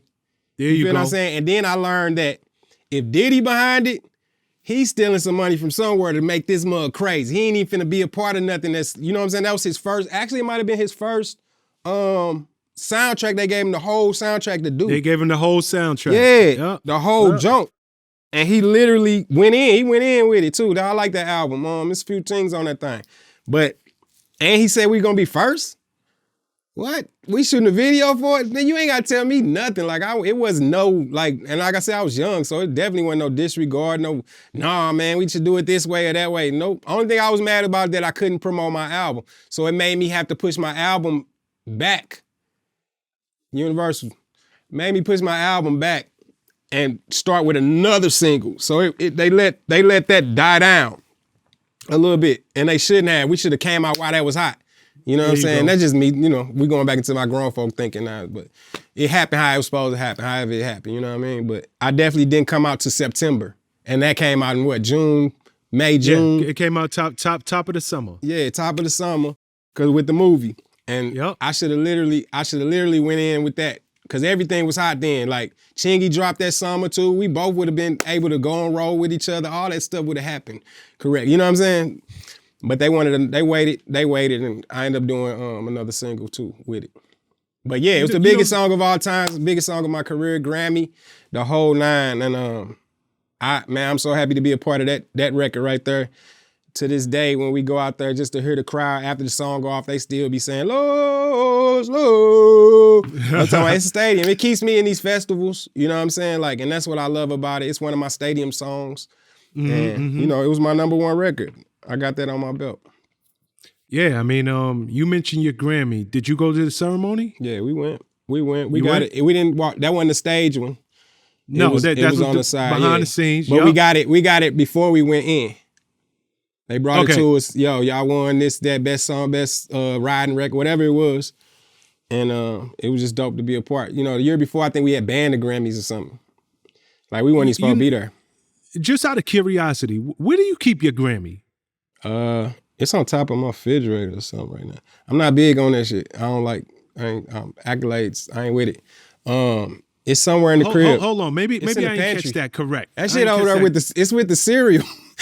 You just said Joe Grammy, it's your in the gold statue. I don't mean to be statue. sound like a butthole or asshole, like I just don't care about life or nothing, but like we put it up. I know it. I think when I first moved to it, when I had moved to Atlanta, moved my family, went down to Atlanta, I put it up because people was coming in the house fixing things and things of that nature. I don't think I ever took it back out. But it was like in the pantry, top of the pantry, kind of hidden a little bit. It's not just out on the mantle glowing or nothing like that. Yo, Murph, you a wild boy. Oh my God. Hey, artists spend 30, 40 years in their career and never get a Grammy. You got one of this somewhere in the pantry next to the cereal. You don't need it. Now they spend 30, 40 years chasing something that they don't need. That's recognition from somebody who probably don't even give a fuck about you. You okay? There you go. You all right? There you go. Yeah, you good. I like my BET award more. I like my award that I got from 8th grade. Good attendance and shit before that. You know what I'm saying? Like to this day, like that part don't move. It is in my accolades, you know what I'm saying? When they introduce me, I'm a Grammy Award winning artist. I love that part. I'm cool with that. If that's what makes y'all boat float, I'm good with it. But that didn't make us. I'm more on the BET Award, more on a Soul Train Award before I am a Grammy. You know what I'm saying? The Grammy is definitely users a little bit. You know what I'm saying? When we came out, I realized how much they was sitting us in places saying you got 8 awards coming and you win none. You know what I'm saying? Like, dang, you just set us in the front, made us all part of the media, did all that, made hip hop so big in the commercial, and nobody from hip hop won but Eminem. You know what I'm saying? Or nobody won but this person. Like, come on, bro. Like, what we here for? We just did 90 categories. One of them was hip hop. This is some bull. So we banned the Grammys. And we just so happened Diddy, we were so hot and Diddy wanted us to go to that next because he probably knew that we was going to win. So we ended up there. Other than that, we probably banned it again that year. Okay, so Murphy's Law finally dropped, hit number 8 on the Billboard charts. Not bad, top 10. And you got a gold record. Like, and actually gold when people was going out there buying CDs. So people spent their money on your joint. For you, did you still feel like, yo, damn, I got a gold plaque, but if this label had paid more attention to what they were supposed to pay, this could have been a platinum, double platinum album I had here. Yeah, if I'd have dropped a week before or a week after, I would have went platinum early, like super early. I came out with Outkast double album, R. Kelly, and like 3 rock artists. I ended up at number 8 and I sold like 140. You know what I'm saying? And back then 140 was like, that's definitely you at number 1. 170, number 1. You know what I'm saying? Like, cause the people in front of me, it ain't like they was 250. The people in front of me was 180, 170, 160. You know what I'm saying? I still ended up at number 8 on the chart. And that's just them telling me. I don't care. I never gave a fluke about none of that stuff because when I go on this road and when I go outside my house, the love is there. What are y'all telling me? Because when the car pull up, he bumping Murphy's Law. I don't care about none of that other stuff. You know what I'm saying? Like, you can't tell me about how big I am or how many it didn't mean nothing because we was roaded. I was already there where you needed me to be. You know what I'm saying? Like, and it wasn't gonna do nothing but keep getting bigger and bigger as long as you drop another single or do something else.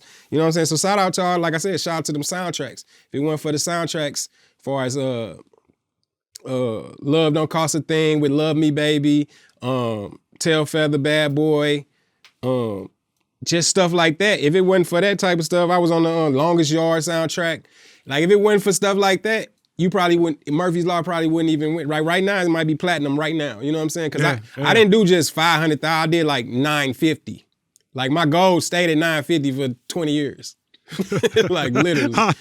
So it wasn't like that. That lets me know that y'all can do a thing. And then I think my biggest thing, I did have a little gripe with Universal at that time because I had signed like a Champs deal, a back to school, going back to school Champs thing.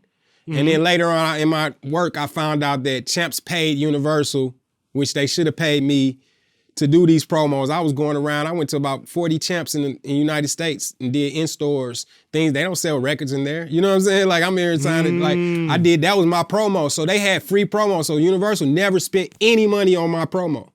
They literally let Champs do it. You feel me? I went through the Champs commercial. I did a commercial on TV. That was hella. So Champs probably spent about $5 million just on commercials and, you know, the proper posters and everything. The whole back school program, because I was giving kids damn near 70% off their school shoes and things of that nature, school clothes.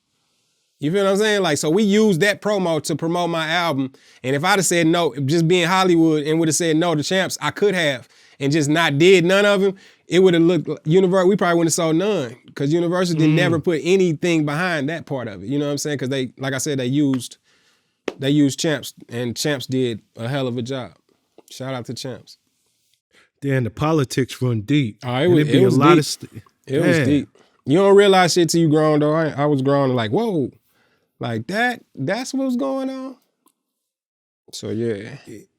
But, you know, be it as it may, you at this time, you hot as fish grease. I mean, you got so many hits back to back to back. The What the Hook Gonna Be with Jermaine Dupri, that joint crazy.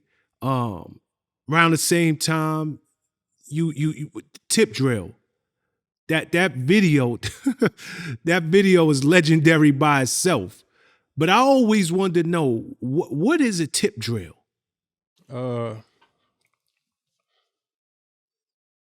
Basketball. Throw it off the glass. You know what a tip drill is? Nah, I'm asking you. Did you play basketball? I'm saying absolutely. You know, but I didn't equate tip that. Drill? I didn't equate what y'all was doing. Tip drill is when tip drill. I know I'm explaining, but I'm trying to explain the first part to you. So even tip drill is when your team line up. First person go throw it off the backboard. Next person come tip it. That's a tip. That's the drill of the tip drill. So it was more like that when we first came up. It was like tip drill. A girl can be a tip drill. Like, oh, throw it off the glass. It was disrespectful. Very disrespectful. Got you. Okay, because the way the video was, I know the video to be legendary. Let me say. So it's like hooking your partner up with somebody almost. Okay, there we go. It's like throwing an alley-oop. It's like a tip drill. It's like, yo. Or if I miss it, like if I don't get her, you can get her. Like, you know what I'm saying? Tip drill, catch off the glass. It was more like that when it first started. Like, oh man, she a tip drill. And that came from disrespecting her. Like, yo, she didn't want me, but she wanted you. Or she had me and then now she wants you. Like, it was more like that. It was more of that. Like, she's on her second person. Gotcha. Whether she was with the first person or not, she's on her second person. Like, she's a tip drill. Throw off the glass. Now. That's our first time saying that shit. I think I lie every time. That was my first time saying that. But yeah, it's a tip. It was a throw off the glass. We athletes, man. Most of our sayings come from either a movie or athletics. You know, a record that get overlooked. You was on a joint with Kanye. That what was it? Drop Dead Gorgeous joint. How did you and Kanye even hook up? Right after his accident, he stayed in the W Hotel for about 6 months to a year. Recording mixtapes, just taking meetings and just he was producing from there. So like he produced a lot of the Beanie Siegel and them albums and stuff like that while he was in there. And he was working on his own stuff. So that was a mix. We was going, every time we leave the hotel, we just see him all the time. So it was like one day he just told us come up. You know what I'm saying? We came upstairs. And that was the first time I seen. What hotel was this? W Hotel, LA, California, in LA. Hold on, I just want to make sure I'm so sorry. What's that, Westwood? What's that right there? Right there by UCLA. West. I You don't not know. you New York. I'm tripping. Yeah, I'm New York. Yeah, but anyway, that's why I felt it didn't matter anyway. But it was the W Hotel, and we just kept bumping into them. You know what I'm saying? Kanye and his peoples, and went up to his room and realized, oh boy, he had a house up there. I was like, you got a house on top of the W. You telling me you just gonna stay in this big room and literally pay for that? What did y'all do? Who paying for this? You know what I'm saying? No, like, but that is exactly, and I'm so sorry to cut in. That's why I asked you what hotel, because it was the W. It was a W, and he literally had like a baby apartment up there. You know what I'm saying? If he was in New York, he had a high rise. Like, but he was in LA, so it was kind of, it felt small. You know what I'm saying? But I'm telling you, he had the big room in W, and sheesh, he was up there recording. That was my first time seeing somebody record in a hotel. So all that everybody doing right now with the laptop and that, boom, Ye was first. He Soulja Boy of that. Yeah, you talking about Me seeing it, because let me take that back. Because somebody else could have been doing that. He probably learned it from somewhere else too. But when I tell you he had all the equipment in there to at least make a mixtape, he probably didn't record his album stuff in there, didn't want to. So when I got up there and we just, we did a lot of freestyle, a lot of talking and things of that nature, I hopped on a couple of them. I was one of them ones. I'm one of them ones that you throw on a beat, it takes me nothing to write, and I want to get on the stuff now. I want to create the song now. I'm one of them ones. So he just threw that thing out there, and I hopped on it real quick. Didn't know what it was gonna do or where it was gonna be, who album it was gonna be on, or none of that stuff. Next thing you know, he dropped a mixtape pre his album. And remind you, I heard Through the Wire. So that was before, because first of all, I don't know Kanye as producer. I ain't know he's from Chicago. I didn't know nothing. I heard of the name before like that, but I didn't know he was that big in Rockefeller like that, like move. So at the time, you don't got, only thing you got is a little TV. Ain't no social media, ain't none of that. Ain't nobody calling nobody. You don't see the artist that you gonna see. You know what I'm saying? So I didn't know. Come up there, it's like, they was like, he the producer, and I'm like, what beats? I found out what songs he did, and I was like, damn, this boy got a resume. You know what I'm saying? They come to find out, this boy flow better than he make beats. Y'all kidding me out here? What is going on? But at the time, his mouth he still was going through the mouth stuff. And his mouth, it wasn't wired shut, but he literally couldn't talk like that for real. You know what I'm saying? He was kind of talking outside the mouth, so he was kind of, it was funny looking for real. We could join if we wanted to at the time. It was just like a lot going on. We didn't know. Heard Through the Wire, found out the man had an accident. The whole thing, he been talking like this, and that's why his face was swollen like that. The whole nine, bro. I was like, dang. Through the Wire might be one of the best songs I've ever heard prior to it coming out. Let me say that. Yeah. Prior to something coming out, like, how did you create that, bro? And that's magical. And I've been rapping like that ever since. Truth will set you free, bro.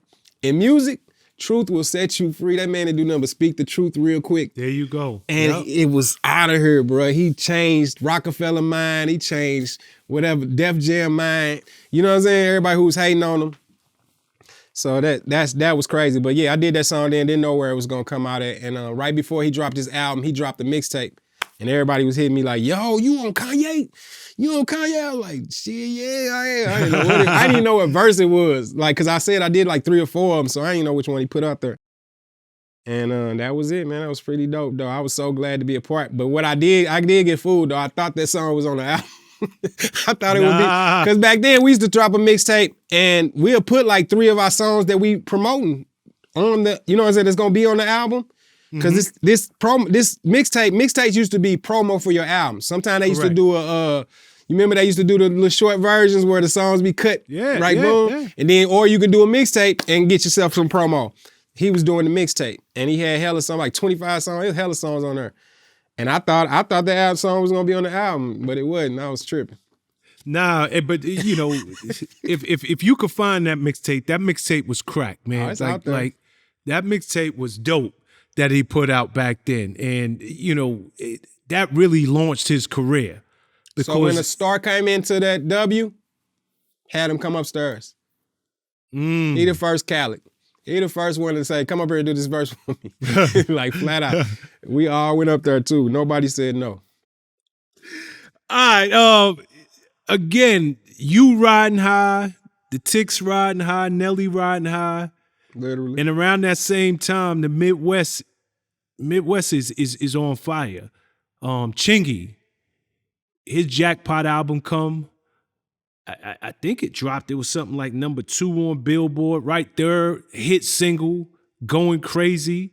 Was you shocked? Like, yo, like that's that little dude. That's homeboy who was running around here doing all these. By then he was with us. He was on the road with us. So it wasn't that dude then. Cause actually right before that, he was in a group with Ali's little brother.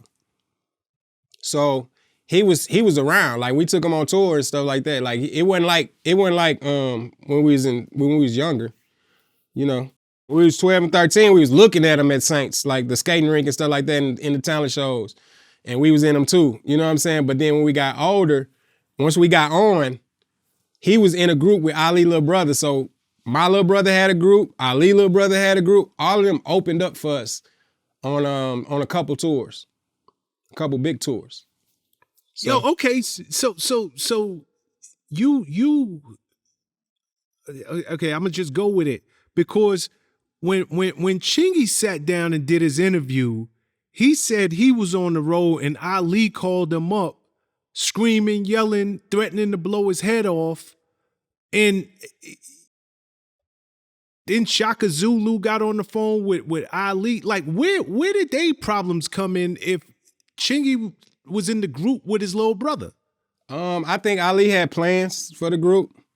I think Ali had plans for Chingy, just everybody who's opening up for us.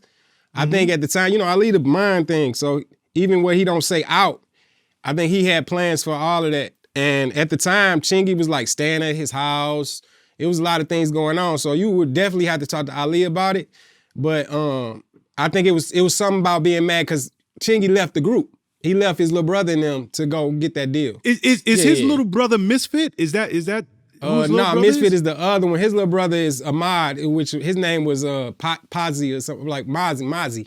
His name was Mozzie. Yeah, Mozzie. There you go. Yep. So he it was something with that. I think Ali felt like he was sticking up for his little brother at the time.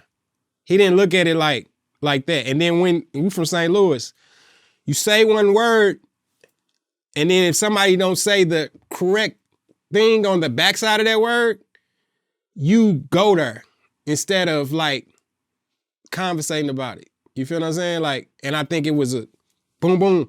And he didn't say something that led to like, I'm your OG. He said something more so like almost to the nigga. You know what I'm saying? Like, fuck you almost. It almost went there. It had to for Ali to go to the next step. You know what I'm saying? Like, and I guess it just transpired from there. But it definitely was something had to do with Ali putting him in a position, and it had something to do with that. It had something to do with him and the group leaving, him staying in the house, and his wife paying for this, doing that, and you did that. It had something to do with that. And it started, like I said, it started probably off as a conversation. And one word leads to the next, and next you know, both, they from St. Louis, so both of them from the north side. So eventually they're gonna say something crazy. You know, it's crazy because it seemed like once that snowball started, it just went in an avalanche. You know, it just turned into a straight avalanche. Because I know Ali, if I got my facts right, he did a song with Misfit in the group, going at Chingy. Chingy come back. He recorded a record dissing Ali and Misfit. Then yeah, I think Misfit is actually somebody who was in a group with Chingy before the little brother group. Oh, so it wasn't even, I thought it was three of them. Misfit might be the one I've seen when they was younger and they was a group and they was performing a thing. That's where I think Misfit come from. And Misfit was just mad that Chingy was on. That's what I'm thinking. I don't know. I told you I was young. None of them was my friends like that, so I didn't know the story. I always stayed in my business. I mind mines, cause I don't have nothing to do with that shit. But I think it had something to do with that. And then Ali was doing the songs with a lot of local artists, so I don't even remember that song. I don't even know what that was, but I do remember Chingy doing the diss record, and I don't know how it led to Chingy and Nelly. But it definitely it was Chingy and Ali, and everybody was sticking up for everybody. You know, we a group, so it ended up looking like that. But it really was Ali sticking up for his little brother, Mm-hmm. and more so in that. You would definitely have to sit Ali and Chingy down to see that. I don't want to say the wrong thing because I don't know.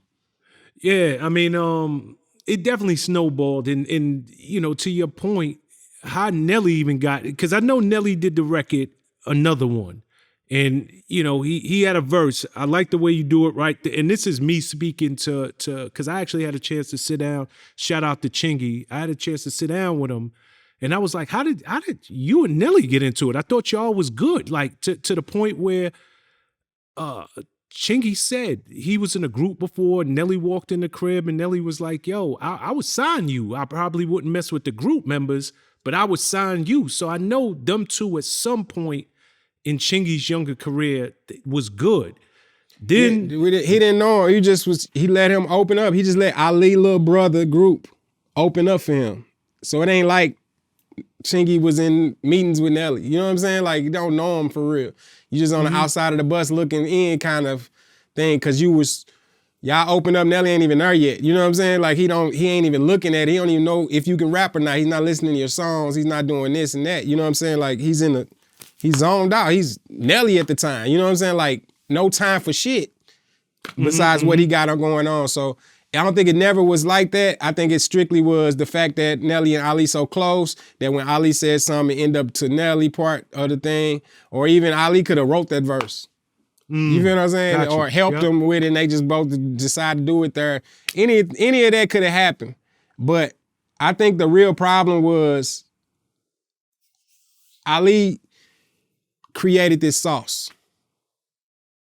All the sauce you see, all the sauce you hear, Ali is part of that creation, right?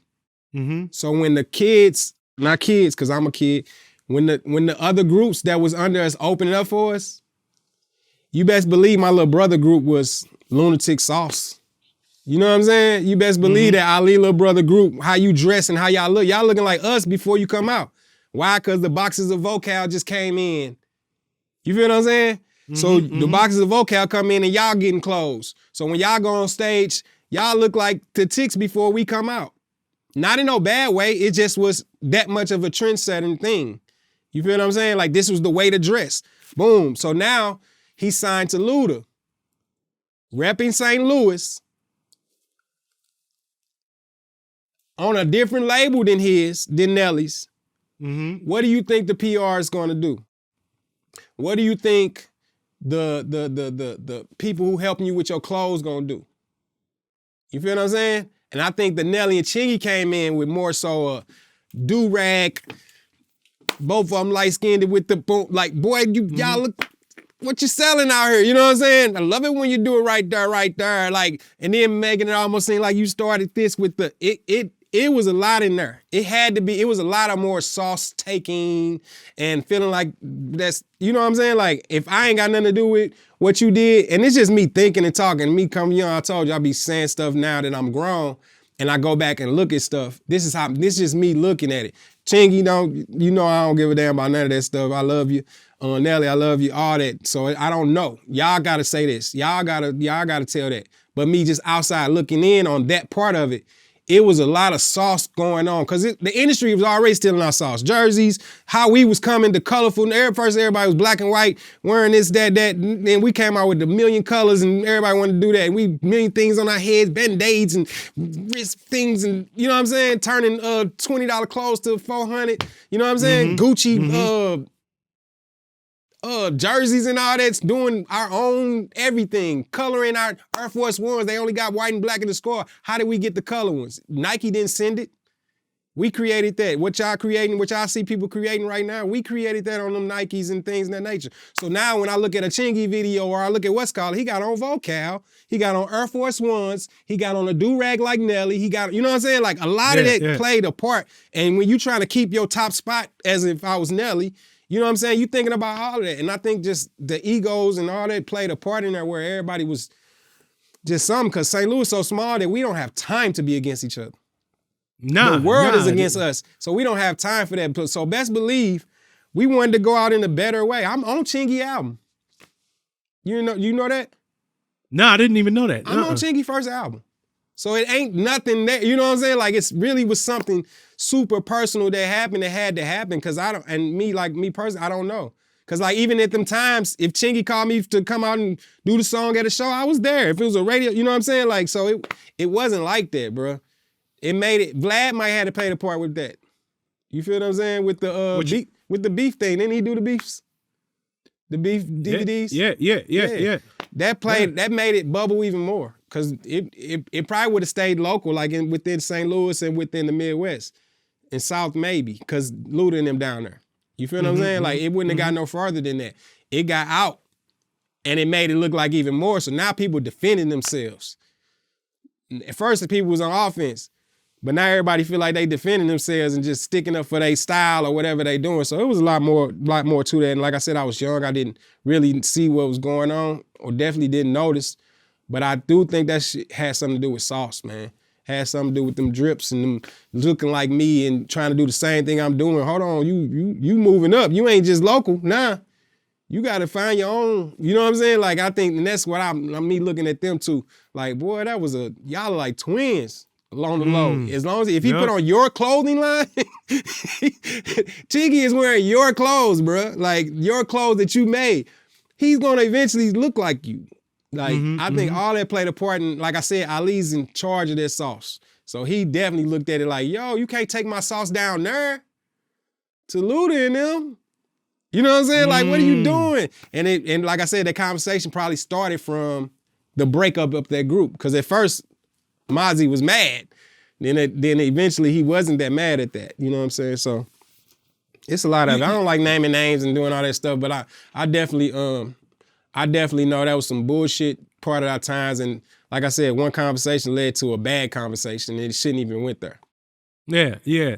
Was you around? Because it was at one point where somebody went through, I guess, Chingy's hood, and they was wearing a dirty chain. Chain gets snatched. That was an outsider. That was somebody who not even in the group, don't even rap with us, don't be on the bus with us or nothing. He just so happened to have somebody chain.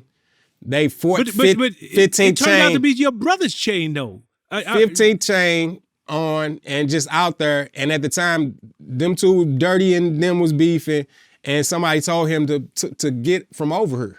And he wanted to be bigger than that. Cause he felt like he could call us or he can call somebody to come over there and help him. So he trying to show off in somebody else's hood. You know what I'm saying? Like, period. And somebody, not even no main person, like somebody out the back end of the other hood, somebody who don't care about neither side, came and just did him wrong. Cause you over talking tough, I'm gonna show you how tough you is. You know what I'm saying? Type of thing. So yeah, I think that happened. You know what I'm saying? I don't know for sure. I'm going off how you going off of it. Yeah.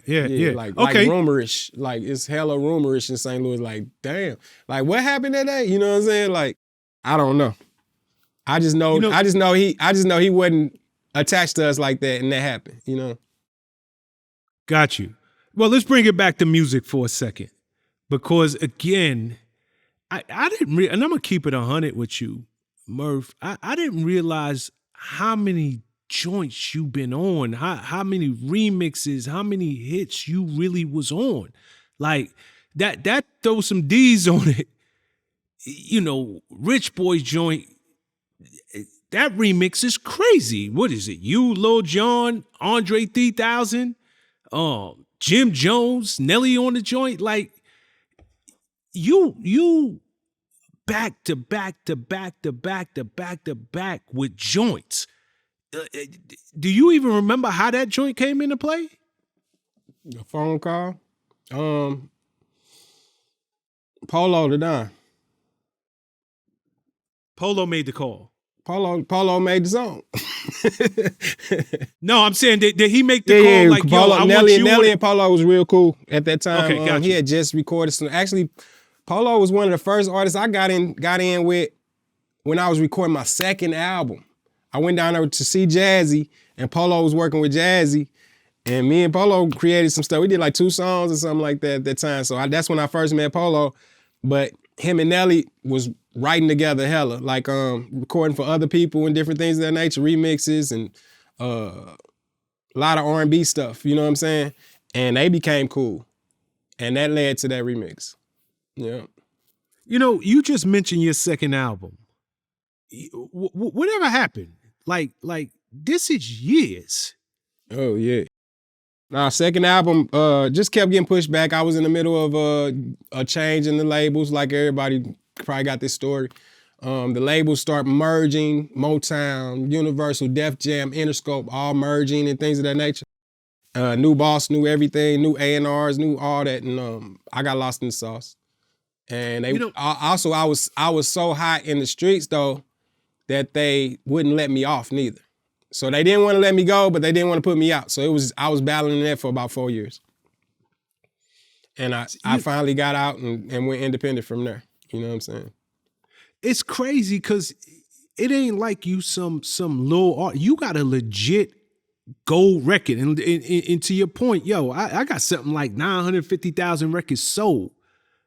This is not, I just touch gold. I'm 500,000 001.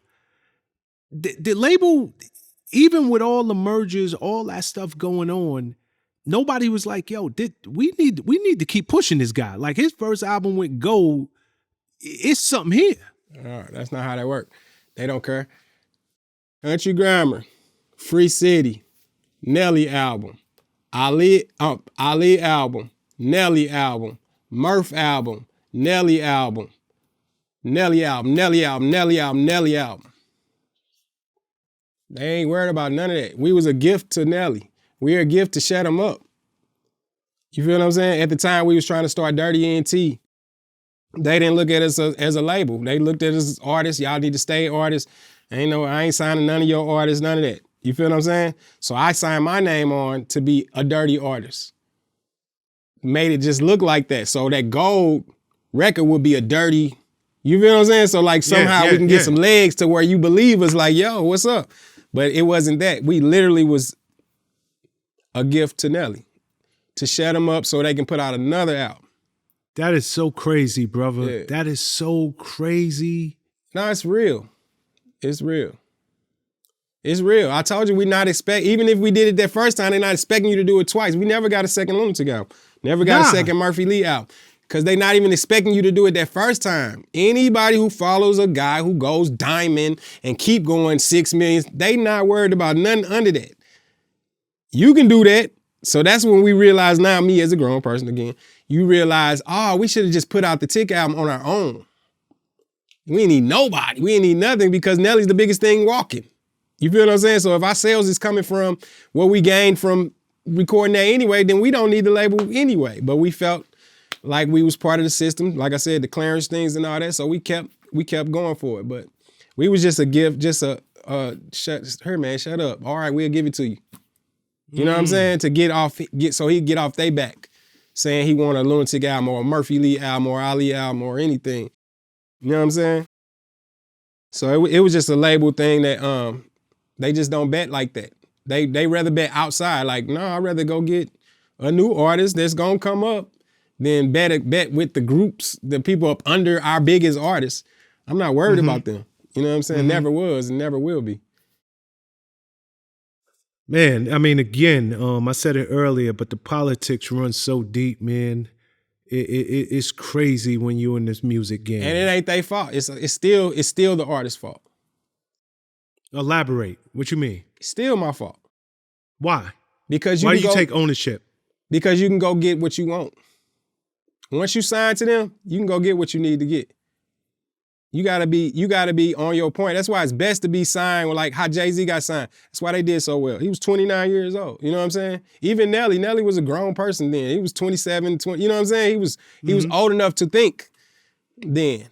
So when you thinking, you can go in and say, I do this, I need this, I did this. You know what I'm saying? Like, yo, dude, what we doing? Like you able to manipulate levels of the label. You know what I'm saying? Like, yo, that's my partner over there. You know what I'm saying? To keep it moving. If you don't do that, you would not come out. You would not do none of that stuff. If you don't look like you care, you would not. See me, I caught right at the time, it was the mixtape era was trying to come in. Fuck that label that they not doing nothing for me. I need to be dropping 1 million mixtapes. You know what I'm saying? Like, that's how I blame me. And I did that. Yeah, I eventually but did you that. did that. You got something I like got a gang 70 of mixtapes out here. Yeah, but why not go get Clue to do it? Or why not go get Drama to do it? Or go get, you feel what I'm saying? Like, take it to another level. Yeah. Don't just drop it like an album or just dropping it myself. You know what I'm saying? Just loading it up. Go really do it. You know what I'm saying? Shoot your own video. If they didn't drop a second single or third single for you, shoot it yourself. You got a little bread, go ahead and pay for it real quick, Kanye. You know what I'm saying? Like, go on, do it, and you can push yourself. Like, use the label instead of feeling like the label is using you. You know what I'm saying? Like, you can reverse that, bro. You can literally know that they're like, yo, that's a platform more so. Like, it's a podcast, Vlad. You know what I'm saying? Like, use it as that instead of using it as like you work for somebody and they just got you under contract. That's not what it is, bro. You know, I love your perspective, Murph. I really do, because we're talking records. But what you're talking is life. What you're talking is so much bigger. And really it just comes down to anything, good or bad, that takes place in your life. Take ownership of it. Take accountability of it. So I love the fact that you like, yo, even me as an artist, any artist, we in control our destiny. Man, think about it, Prez. No artists do what they did to get signed. So when you doing all this hustling and grinding and trying to get on, and when you get on, you finally get on, you don't want to do shit. You literally just waiting for them to do shit. You're going to lose. So now I just advise all artists, when you get signed, boom, boom, boom, boom. This was high school, this was college. You know what I'm saying? And when you get on, you're in the professional. Go to the gym, shoot. You know what I'm saying? Work out. Do not get on this label and start acting like you just a part of it. You feel what I'm saying? Get on the label and go harder. And I didn't realize that. I realized we did it. 99 through, you know what I'm saying, 05, we went hard. We didn't even know what was going on because we going so hard. We're grinding more than we grinded in the 90s. You feel what I'm saying? To get that deal. Once we got on, we went harder. And when you realize that part, that's what you gotta do. It's you. They signed you. You gotta do the work. They not gonna do no work. They been in the office. Before you got your deal, you was at the shows, you was on the bus, you was doing whatever you had to do to get signed. And when you got signed, what, you a label man now? What, you in the label? What you doing? Cause they was in the office when you was outside. So stay outside. That's all it is. You get famous and you don't want to do that shit no more. You feel me? You get famous, you think they supposed to be doing something. You supposed to be working my record at radio. No, you call it. What you waiting on them to call them for? I know the boss. There you go. Radio, what y'all got going on, man? Y'all got any philanthropy things going on? Y'all got something where we can, I can get back to the kids and anything? I want to be a part of it. When the next radio show, I want to be a part of it. Never get left out. You feel what I'm saying? Like, you can work these things. The things they were doing, you can do because they spending your money to do it. So why don't you just do it? I'm gonna tell you, man. You got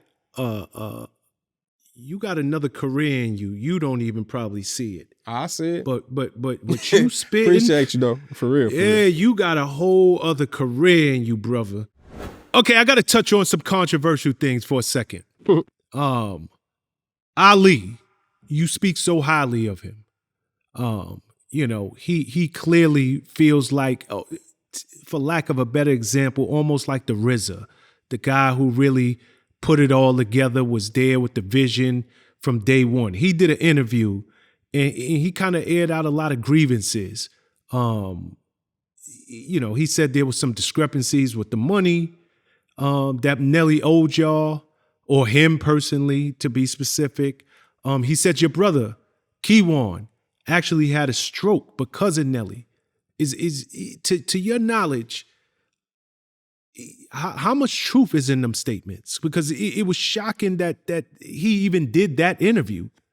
Nah, I think they got pushed out of proportion as far as like stroke because of that. You know what I'm saying? Stroke because of high blood pressure, I guess. You know what I'm saying? Like, stroke comes from stuff. You know what I'm saying? Stress, the whole nine, the whole thing. He a vegan though, so it ain't just eating wrong and stuff like that. It got something to do with stress. So Ali just was adding it into the sentence in my opinion. You got to ask Ali that. But far as like owing money and things of that nature, I don't look like that. I never had nothing where it was like, oh, where my money at? You know what I'm saying? Nothing like that. We are in things where we trying to get our rights to certain things that we, it's ours. My stuff I want. You know what I'm saying? Mm-hmm. But other than that, it wasn't like that. It definitely wasn't a money thing while we're not together. You know what I'm saying? Like, it's not enough money in the world that really put us apart like that. You know what I'm saying? So his grief, he was just that was part of his bringing up, like part of what he was talking about, saying that was one of the situations that made him feel like he don't need to be around. You know what I'm saying? But that money ain't the real. I've been gone since shit. It's 23. I've been gone since 12. Mm-hmm, 12. Mm-hmm. I've been gone. I leave what, like 2019, mm-hmm. that they kind of spread it apart. I've been gone for a long time, so I can't really say what was been going on in that time or what they've been into or whatever. But whatever it was, it had them pretty hot. You know what I'm saying? And Ali don't lie much at all. You know what I'm saying? Like, he ain't finna come with no lie.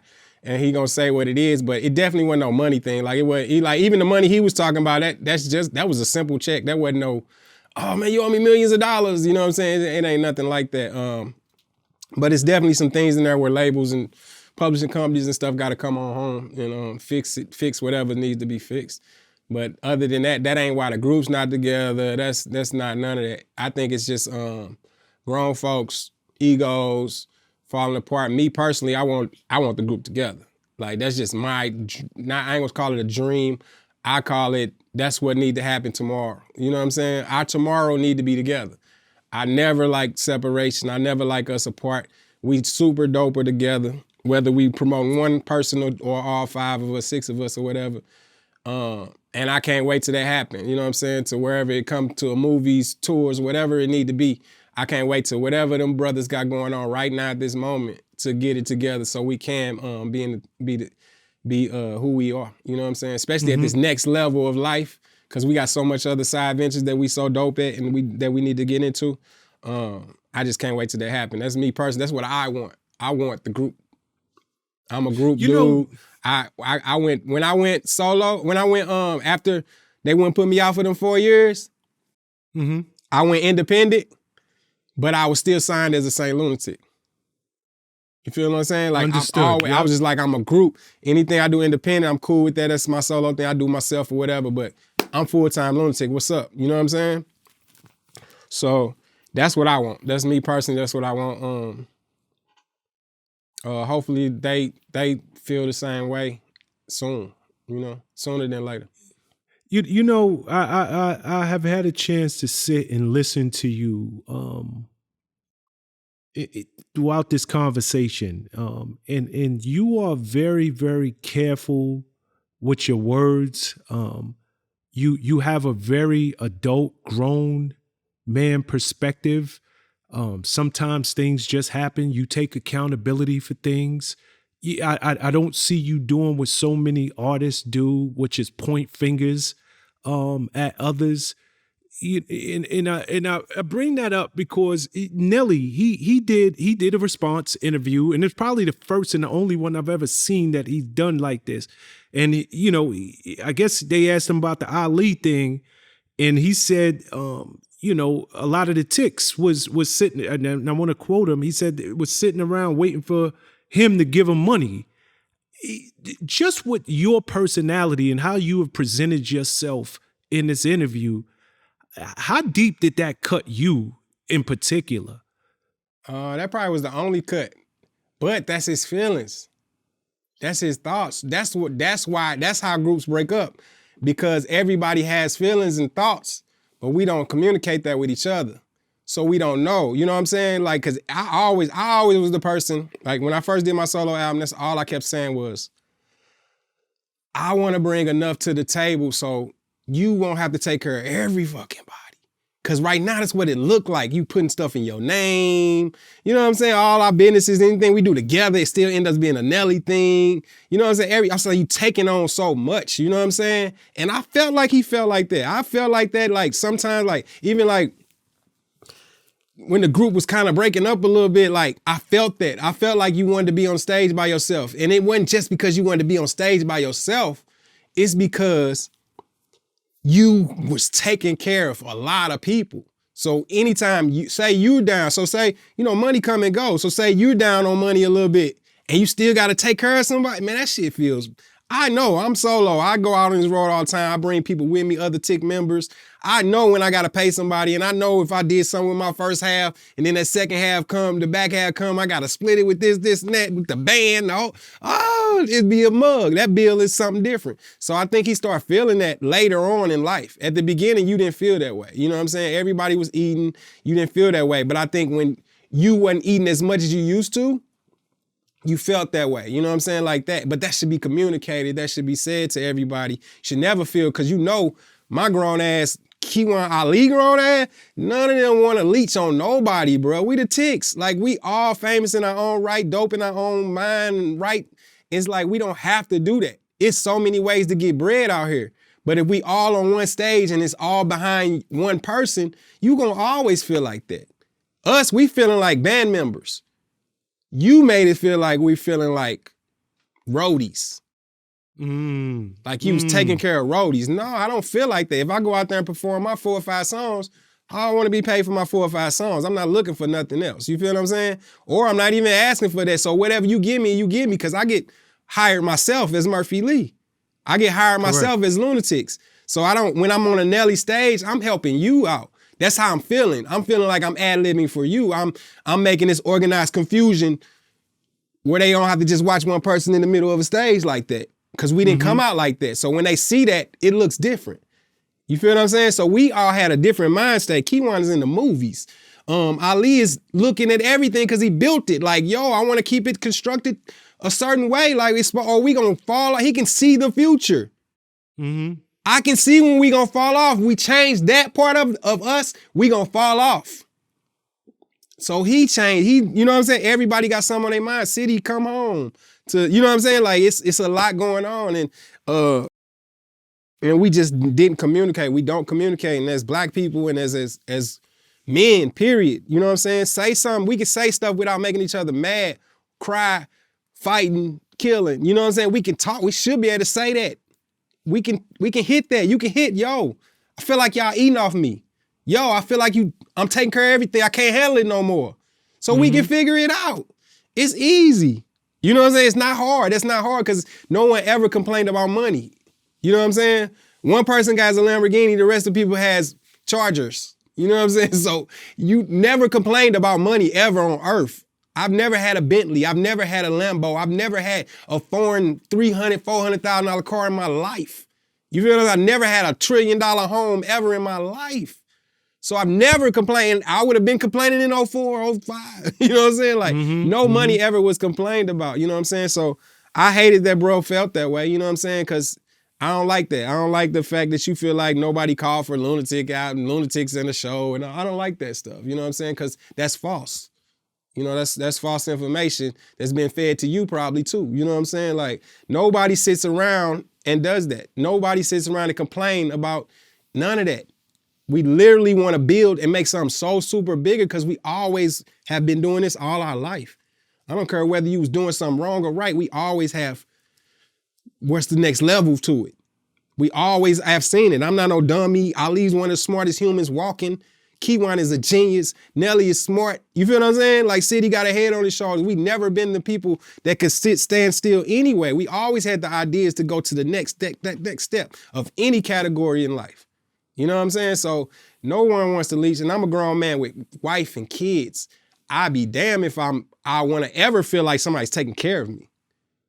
I always want to work my part. You know what I'm saying? So I always fell back because I'm not an ad-libber. I'm not that person. The moment you make me feel like I'm just ad-libbing and I'm not out here and these folks not screaming me, I don't want to be there. I come out and do my songs and help you, but I don't want to be there if you feel like I'm a leech. Nobody does. You know what I'm saying? Like, I never felt that way. I didn't know I was a roadie. I didn't know I was an employee. You feel what I'm saying? I always thought I was Murphy Lee in the St. Lunatics. So that part did probably hit and made people feel that way. You know what I'm saying? Like, but in actuality, dog, we might be the only group on earth that's broke up with no problems. Ain't nothing there. Ain't nothing there. Wow. It's really communication thing to where I almost for like a year or so, I felt like it was fake. Like, ask Ali, like, for a second, I was like, is y'all doing this on purpose? Like, we playing, because I've been gone for 12 years, I ain't said a word. You know what I'm saying? Like, I ain't been like, yo, I ain't with the group no more, I ain't doing this and nothing. So for both of y'all to get on social media and do that, I almost thought it was fake at first, like, man, y'all trying to set us up for something bigger. Thanks. I don't know what's going on, but let's get it. Whatever it is, I'm ready for it. You know what I'm saying? But the whole time, y'all really a little bit mad at each other for nothing. Because y'all can't even say nothing. Ali in his interview, he can't say nothing. In Nelly interview, he can't say what's really wrong with them two. You know what I'm saying? So it's just a communication thing that we got to fix as the group and as black men and as humans, period. Like, do not go without communicating. I've been with my wife for 20 years, bro. You gonna go through stuff, but you have to communicate to fix it. You cannot just keep going. You know what I'm saying? You can't just keep going and let stuff linger, because the stuff he brought up sounds like 01 problems, like 02. You know what I'm saying? Yeah. Like stuff Ali brought up would sound like 01. Like, man, we had problems then. Like, we supposed to been fixed that. We could have been fixed that. You know what I'm saying? Like, if that was the case, don't hold nothing that long. You know what I'm saying? So to me personally, I think it's all fake, all bullshit. I think we all need to just put it to the side and get together before we be at somebody's funeral or be at some, you know, it be something else. And that ain't how I want to link back up. I don't want to see y'all at one of our parents' funerals or something, you know what I'm saying? That's not cool. I'm tired of that. Like, that's not, we better than that. And as me, personally, from Murphy Lee, I want my group back. And that ain't for, I don't care, we never do a show, a movie, a book, or nothing. I don't have no just regular friends and stuff like that. My friends was my brothers. You feel what I'm saying? Like, if I ain't with my family, I'm with y'all on the road. So I don't know nothing else. Since 17, 16 years old, I don't know nothing else but y'all. So I want y'all back in this grown matter, because you can help me. You can give me some game. I'm the youngest of the group.